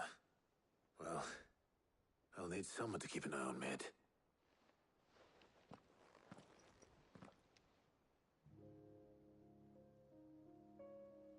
So what? Mid got us to do all the dirty work and then just sailed off into the sunset? It, seems that way. Well, nothing we can do about it now.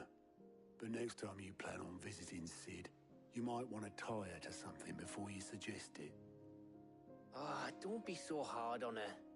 Gotta admit, the dirty work was kind of fun. Everyone pitching in and all that bollocks. Just like when we built this place. You're right. Anyway, we all set to head to the old hideaway. I could do with getting to Canva pretty sharpish. Wouldn't do to keep Lord Rosfield of the Seven High Houses waiting now, would it? Not after he asked for me personally. Gav will be leaving with me. Will you mind the place while we're gone? You can count on me. Just be sure to give Sid and the others my regards. All right. Oh, by the way, Jill will be joining us too. She's got some things to take care of, but she'll meet us there. I hope she's telling the truth at least.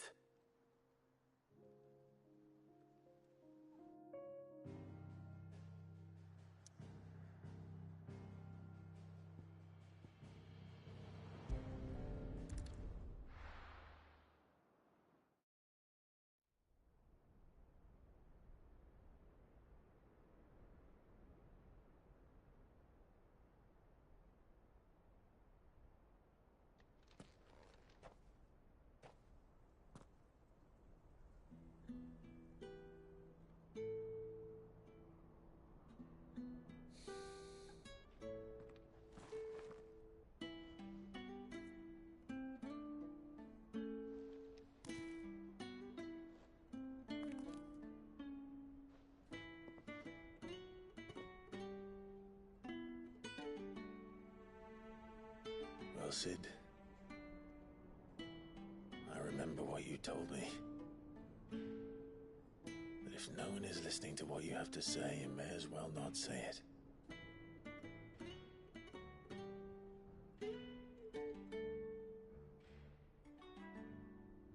But I will say this, old friend. Hugo Cooker is gone. His shadow looms over us no longer. It's a pity the Phoenix can't be in two places at once. If he'd have been with us, maybe he could have done something for the lost. Not even the Phoenix can bring people back from the dead. Life has a beginning and an end. So we must live while we have the chance. And not as slaves to the crystals, but as free men. May we join you?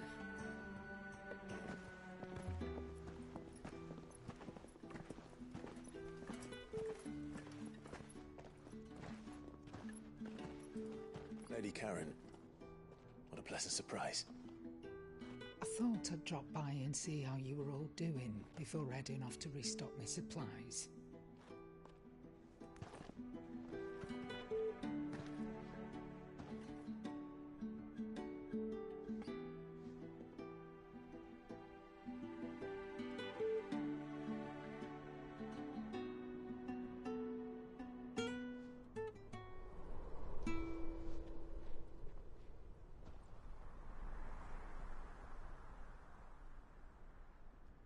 It wasn't the most scenic view back then, but it were never as bad as this. I know. The Blight marches on. And soon, there'll be no escaping sights like these.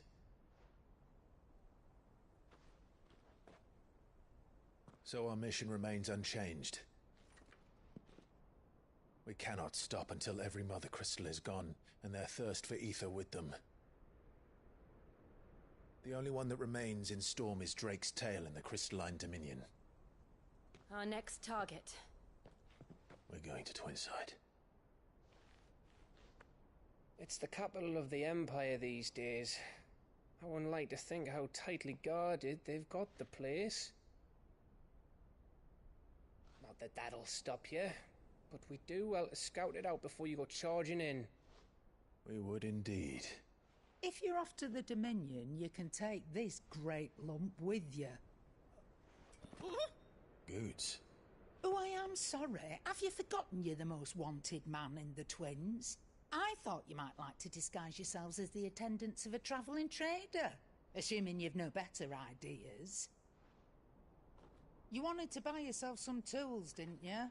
Well, now's your chance. You're letting me go with them? Oh, thanks, Nan. Stop that! You'll break me bones, you great galoot.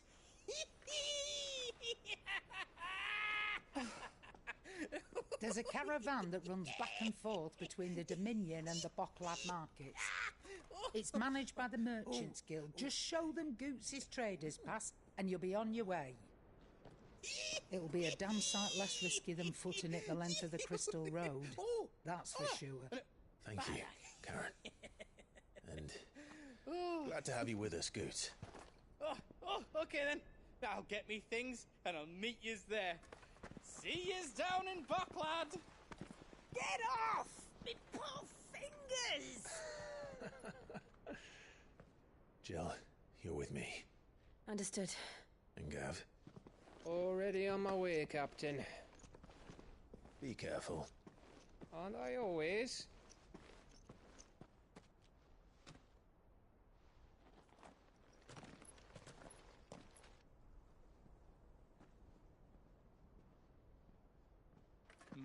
Do you see that, Sid? Your protege's making a proper little outlaw of himself.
How are you feeling? Better. Thanks to Taya. I'm glad to hear it. And Torgal helped too. Didn't you, boy?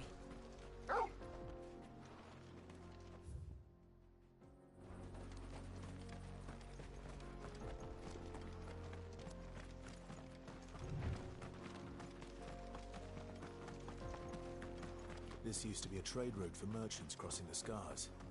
Till the Republic laid a new road wide enough to let wagons pass, and all official traffic moved there. Leaving this one for the...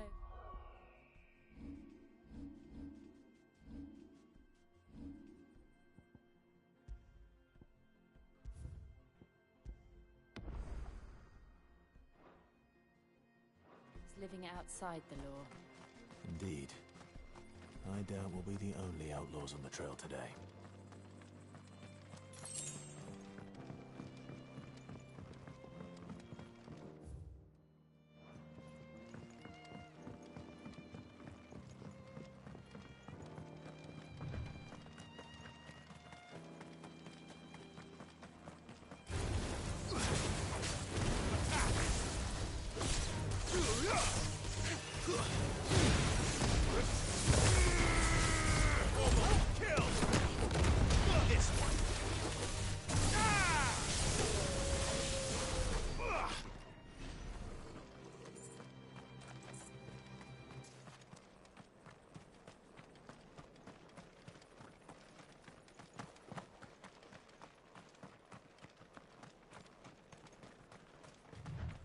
So what do you think? That we'd be lucky. Really? It's as bad as that? Oh, aye. There's trouble up ahead. And too much of it for us to handle. I take it there's danger on the road. Oh, what about this fearsome-looking fellow? You think he'd be equal to the task? Well, no doubt. Assuming he's willing to hear us out. Well met, friend. My brother and I have been tasked with finding a merchant's missing cart. You seen it by any chance? How does a merchant misplace his cart? Oh, the man's a coward. When he thought goblins might come a-snarling, he ran, leaving his livelihood abandoned in the pass. He sent the two of us to fetch it, but it's gone. Now, I'm not much of a thinker, but I know the work of thieves when I see it. My brother's right on all accounts. And by my estimation, the bastards are lying in wait just down the road. We may have seen our share of action, true, but we've not got the skill in arms to boldly brave an ambush. You, however, have the look of a man who needn't fear a band of backwater ruffians. What do you say? Will you help us out? Chances are they'll come for you either way. But if you promise to lend us a hand, at least you'll pocket a reward for your troubles. Well, if I'm going to have to deal with them anyway. You've clearly got a fine head on those broad shoulders. We're lucky you came along. Now, hoping to make a heavy purse in Boklad, our merchant friend loaded his cart with as much as it would carry. Reckon he won't be forking over the rest of our fee if we don't find those goods. So, while you're seeing to those bandits, you keep your eyes open. All right. Just don't expect me to drag the cart out of there myself. No. You can leave the cart to us. You just put an end to those bandits and point us in the right direction. You do that, we'll take care of the rest.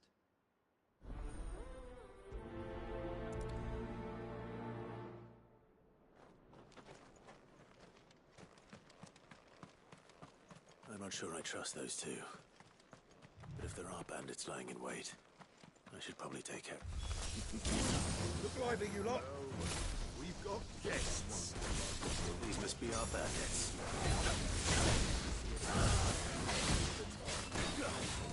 Over here! Go,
That's them dealt with.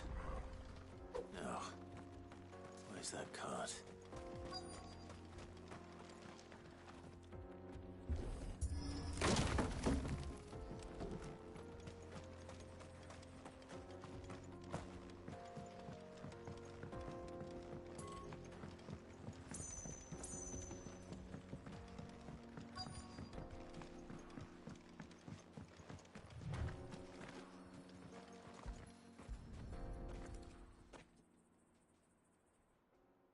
Getting all of this out of here will be a nightmare. Seems we've found ourselves the right man for the job, wouldn't you say? Found the cart and didn't leave a single bastard breathing. Our merchant friend will be delighted. And how exactly will he be getting his goods out of here? You leave that to us. After all, it'd be wrong to make such a fine warrior haul cabbages to market. You've done your part. And that's all you need to worry about. Here.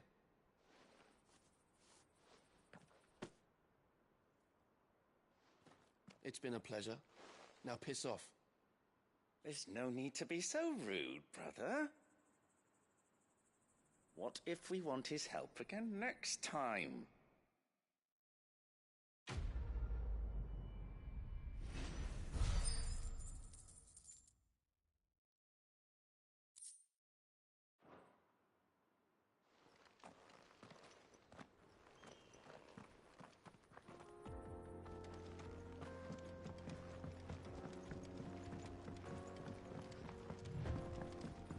I see the Dalmex lag behind Rosaria when it comes to bridge building.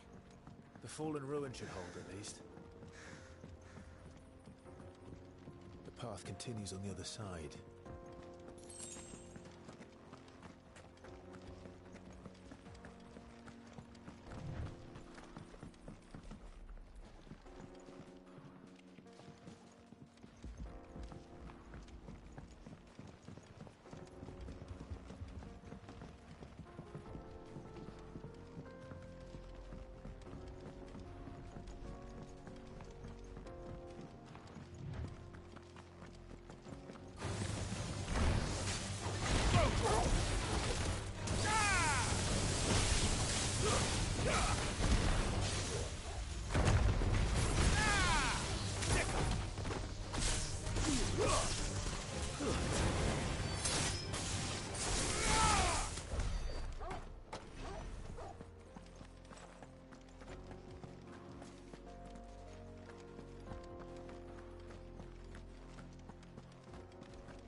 So this is Zemeckis.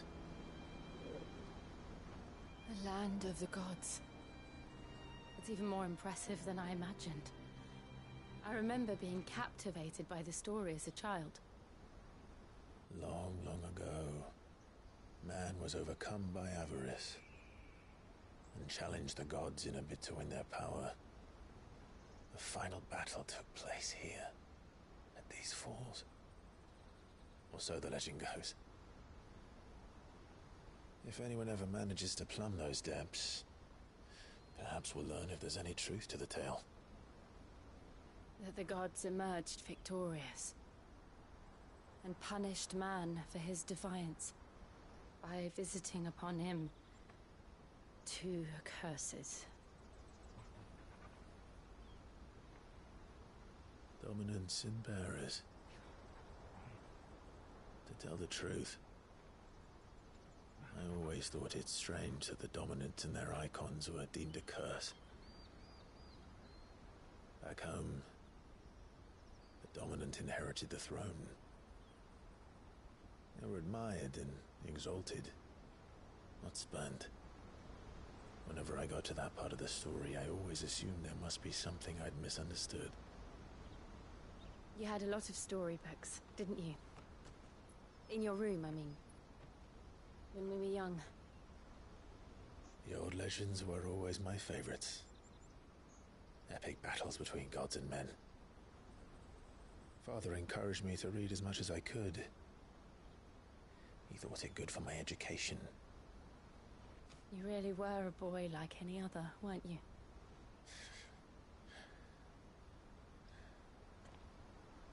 Just look at this place. It's enough to make you believe the legends are true. I know.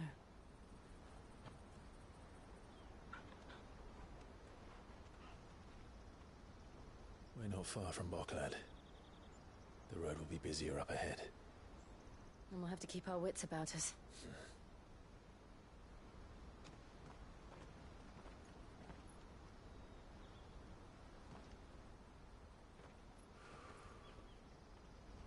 Clive? Something wrong? Nothing.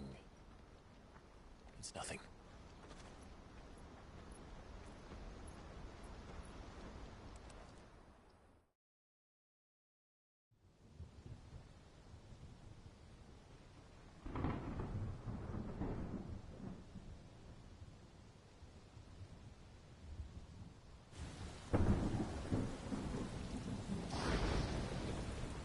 I see the reports are true, Father. You have surrendered the throne to Olivier. I have. Emperor Olivier shall rebuild the Holy Empire of Sanbreque.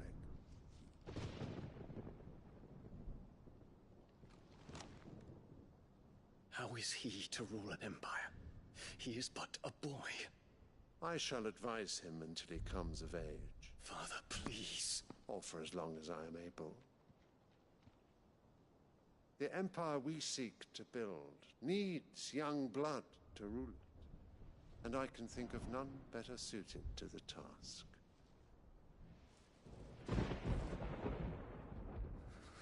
There is other news, Dion. Hugo Kupka is dead, and Drake's Fang destroyed. The pillars of the Republic have fallen. Ere long, the Imperial banner shall fly over every city in Storm. And then Valisthea. All shall bow before their Emperor. Father, these are the words of a tyrant. They are the words of a god. The Emperor whom I gladly serve. Great Greeker, made flesh.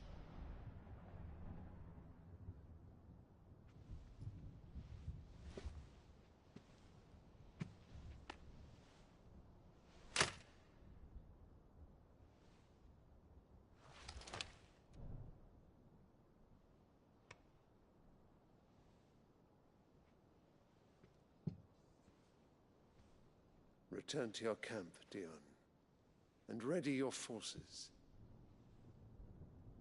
It is time to show the world the true power of Sanbreque. Father. I find you much changed. Is this truly the path you wish to tread? Or are these the ambitions of another? Of Ultima, perhaps? What nonsense is this? I speak my mind, and my mind only. Though I do owe Annabella thanks for reminding me of certain truths regarding the nature of nations, of rulers, and of the divine. You would trust the words of this traitress? She betrayed her country. She slew her husband. You have ever been an invaluable servant to Sambrek, Prince Dion.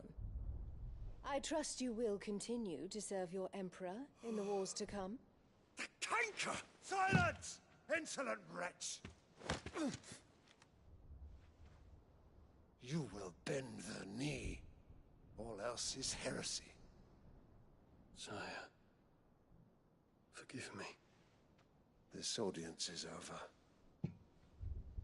Come, your Radiance. The Rowena Syndicate awaits your pleasure.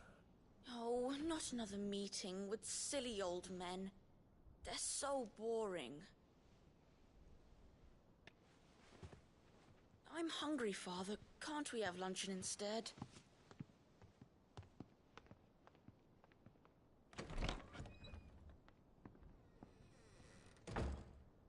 Does it pain you that you will not inherit your father's throne? I have suffered worse.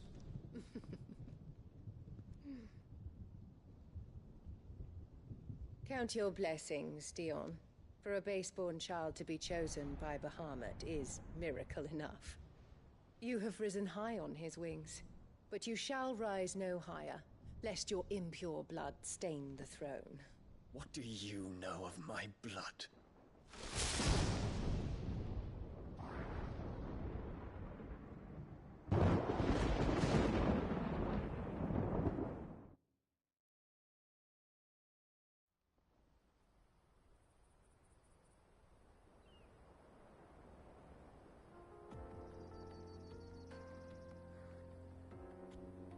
The Boklab markets are to the north.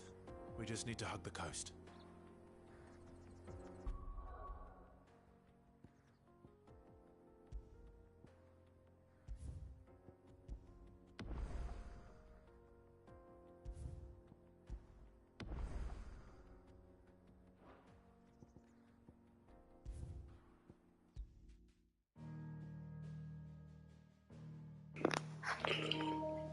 Done quite a bit with some of the side quests and progress with the story, and even did some more of the monster hunts as well. There's only 2 left on the board, so it's such a good game. Loving it so far as well, enjoying it, and we'll be back with more maybe later today or on Thursday, depending. But I would put my link, my Twitch link, just in case I end up streaming on Twitch for some game as well, whatever game I decide to do. Or, yeah, and my Twitter, please feel free to follow them as well. And I'll put other videos as well, other games I play as well during the weeks, during the week, daily videos I put in as well eventually. But we're going to continue with Final Fantasy 16, maybe later today or tomorrow, depending, because it's Wednesday morning at the moment, early morning for me at the moment. And be maybe Wednesday evening, continue this to see what, it just gets better and better. The story is just so interesting, getting closer to the conclusion of the game. And if it's not later today, it'll be Thursday, but maybe, depending, just keep an eye on it, especially if you enjoy my content. Don't forget to subscribe and like as well, so you get the alert done when I'm live playing this game. If not, you can rewatch the video with all the videos I did of this playthrough, my first playthrough of Final Fantasy 16 as well. So I hope everyone can enjoy them as well, and hope everyone has a great evening as well, great morning, and hope to see you all again. And please, if you do enjoy it, don't forget to subscribe and like. It would help, especially if you like my content. I'll put more games like this, like JRPGs, RPGs, any story-driven games, and I sometimes stream on Twitch as well. And if we miss anything on Twitch, I'll put the video on the YouTube channel as well, so that you don't miss anything as well. Like I said, I'm loving this game. Like I said, it's a Game of the Year contender. Like, I don't know if it's been about nearly 40 hours of gameplay I've played so far, and we're still not into the 80% area or 85%, near the end of the game yet, but we're getting there, and I can't wait to have everyone else watching this and getting through the journey with me to complete this game. So see you all. Yeah, like I said, just keep an eye on my live videos on YouTube, or if you follow me on Twitch as well, don't forget to keep an eye on me being live there. But there'll be other videos I record on different games that I don't do live as well. Keep an eye on those. So see you later.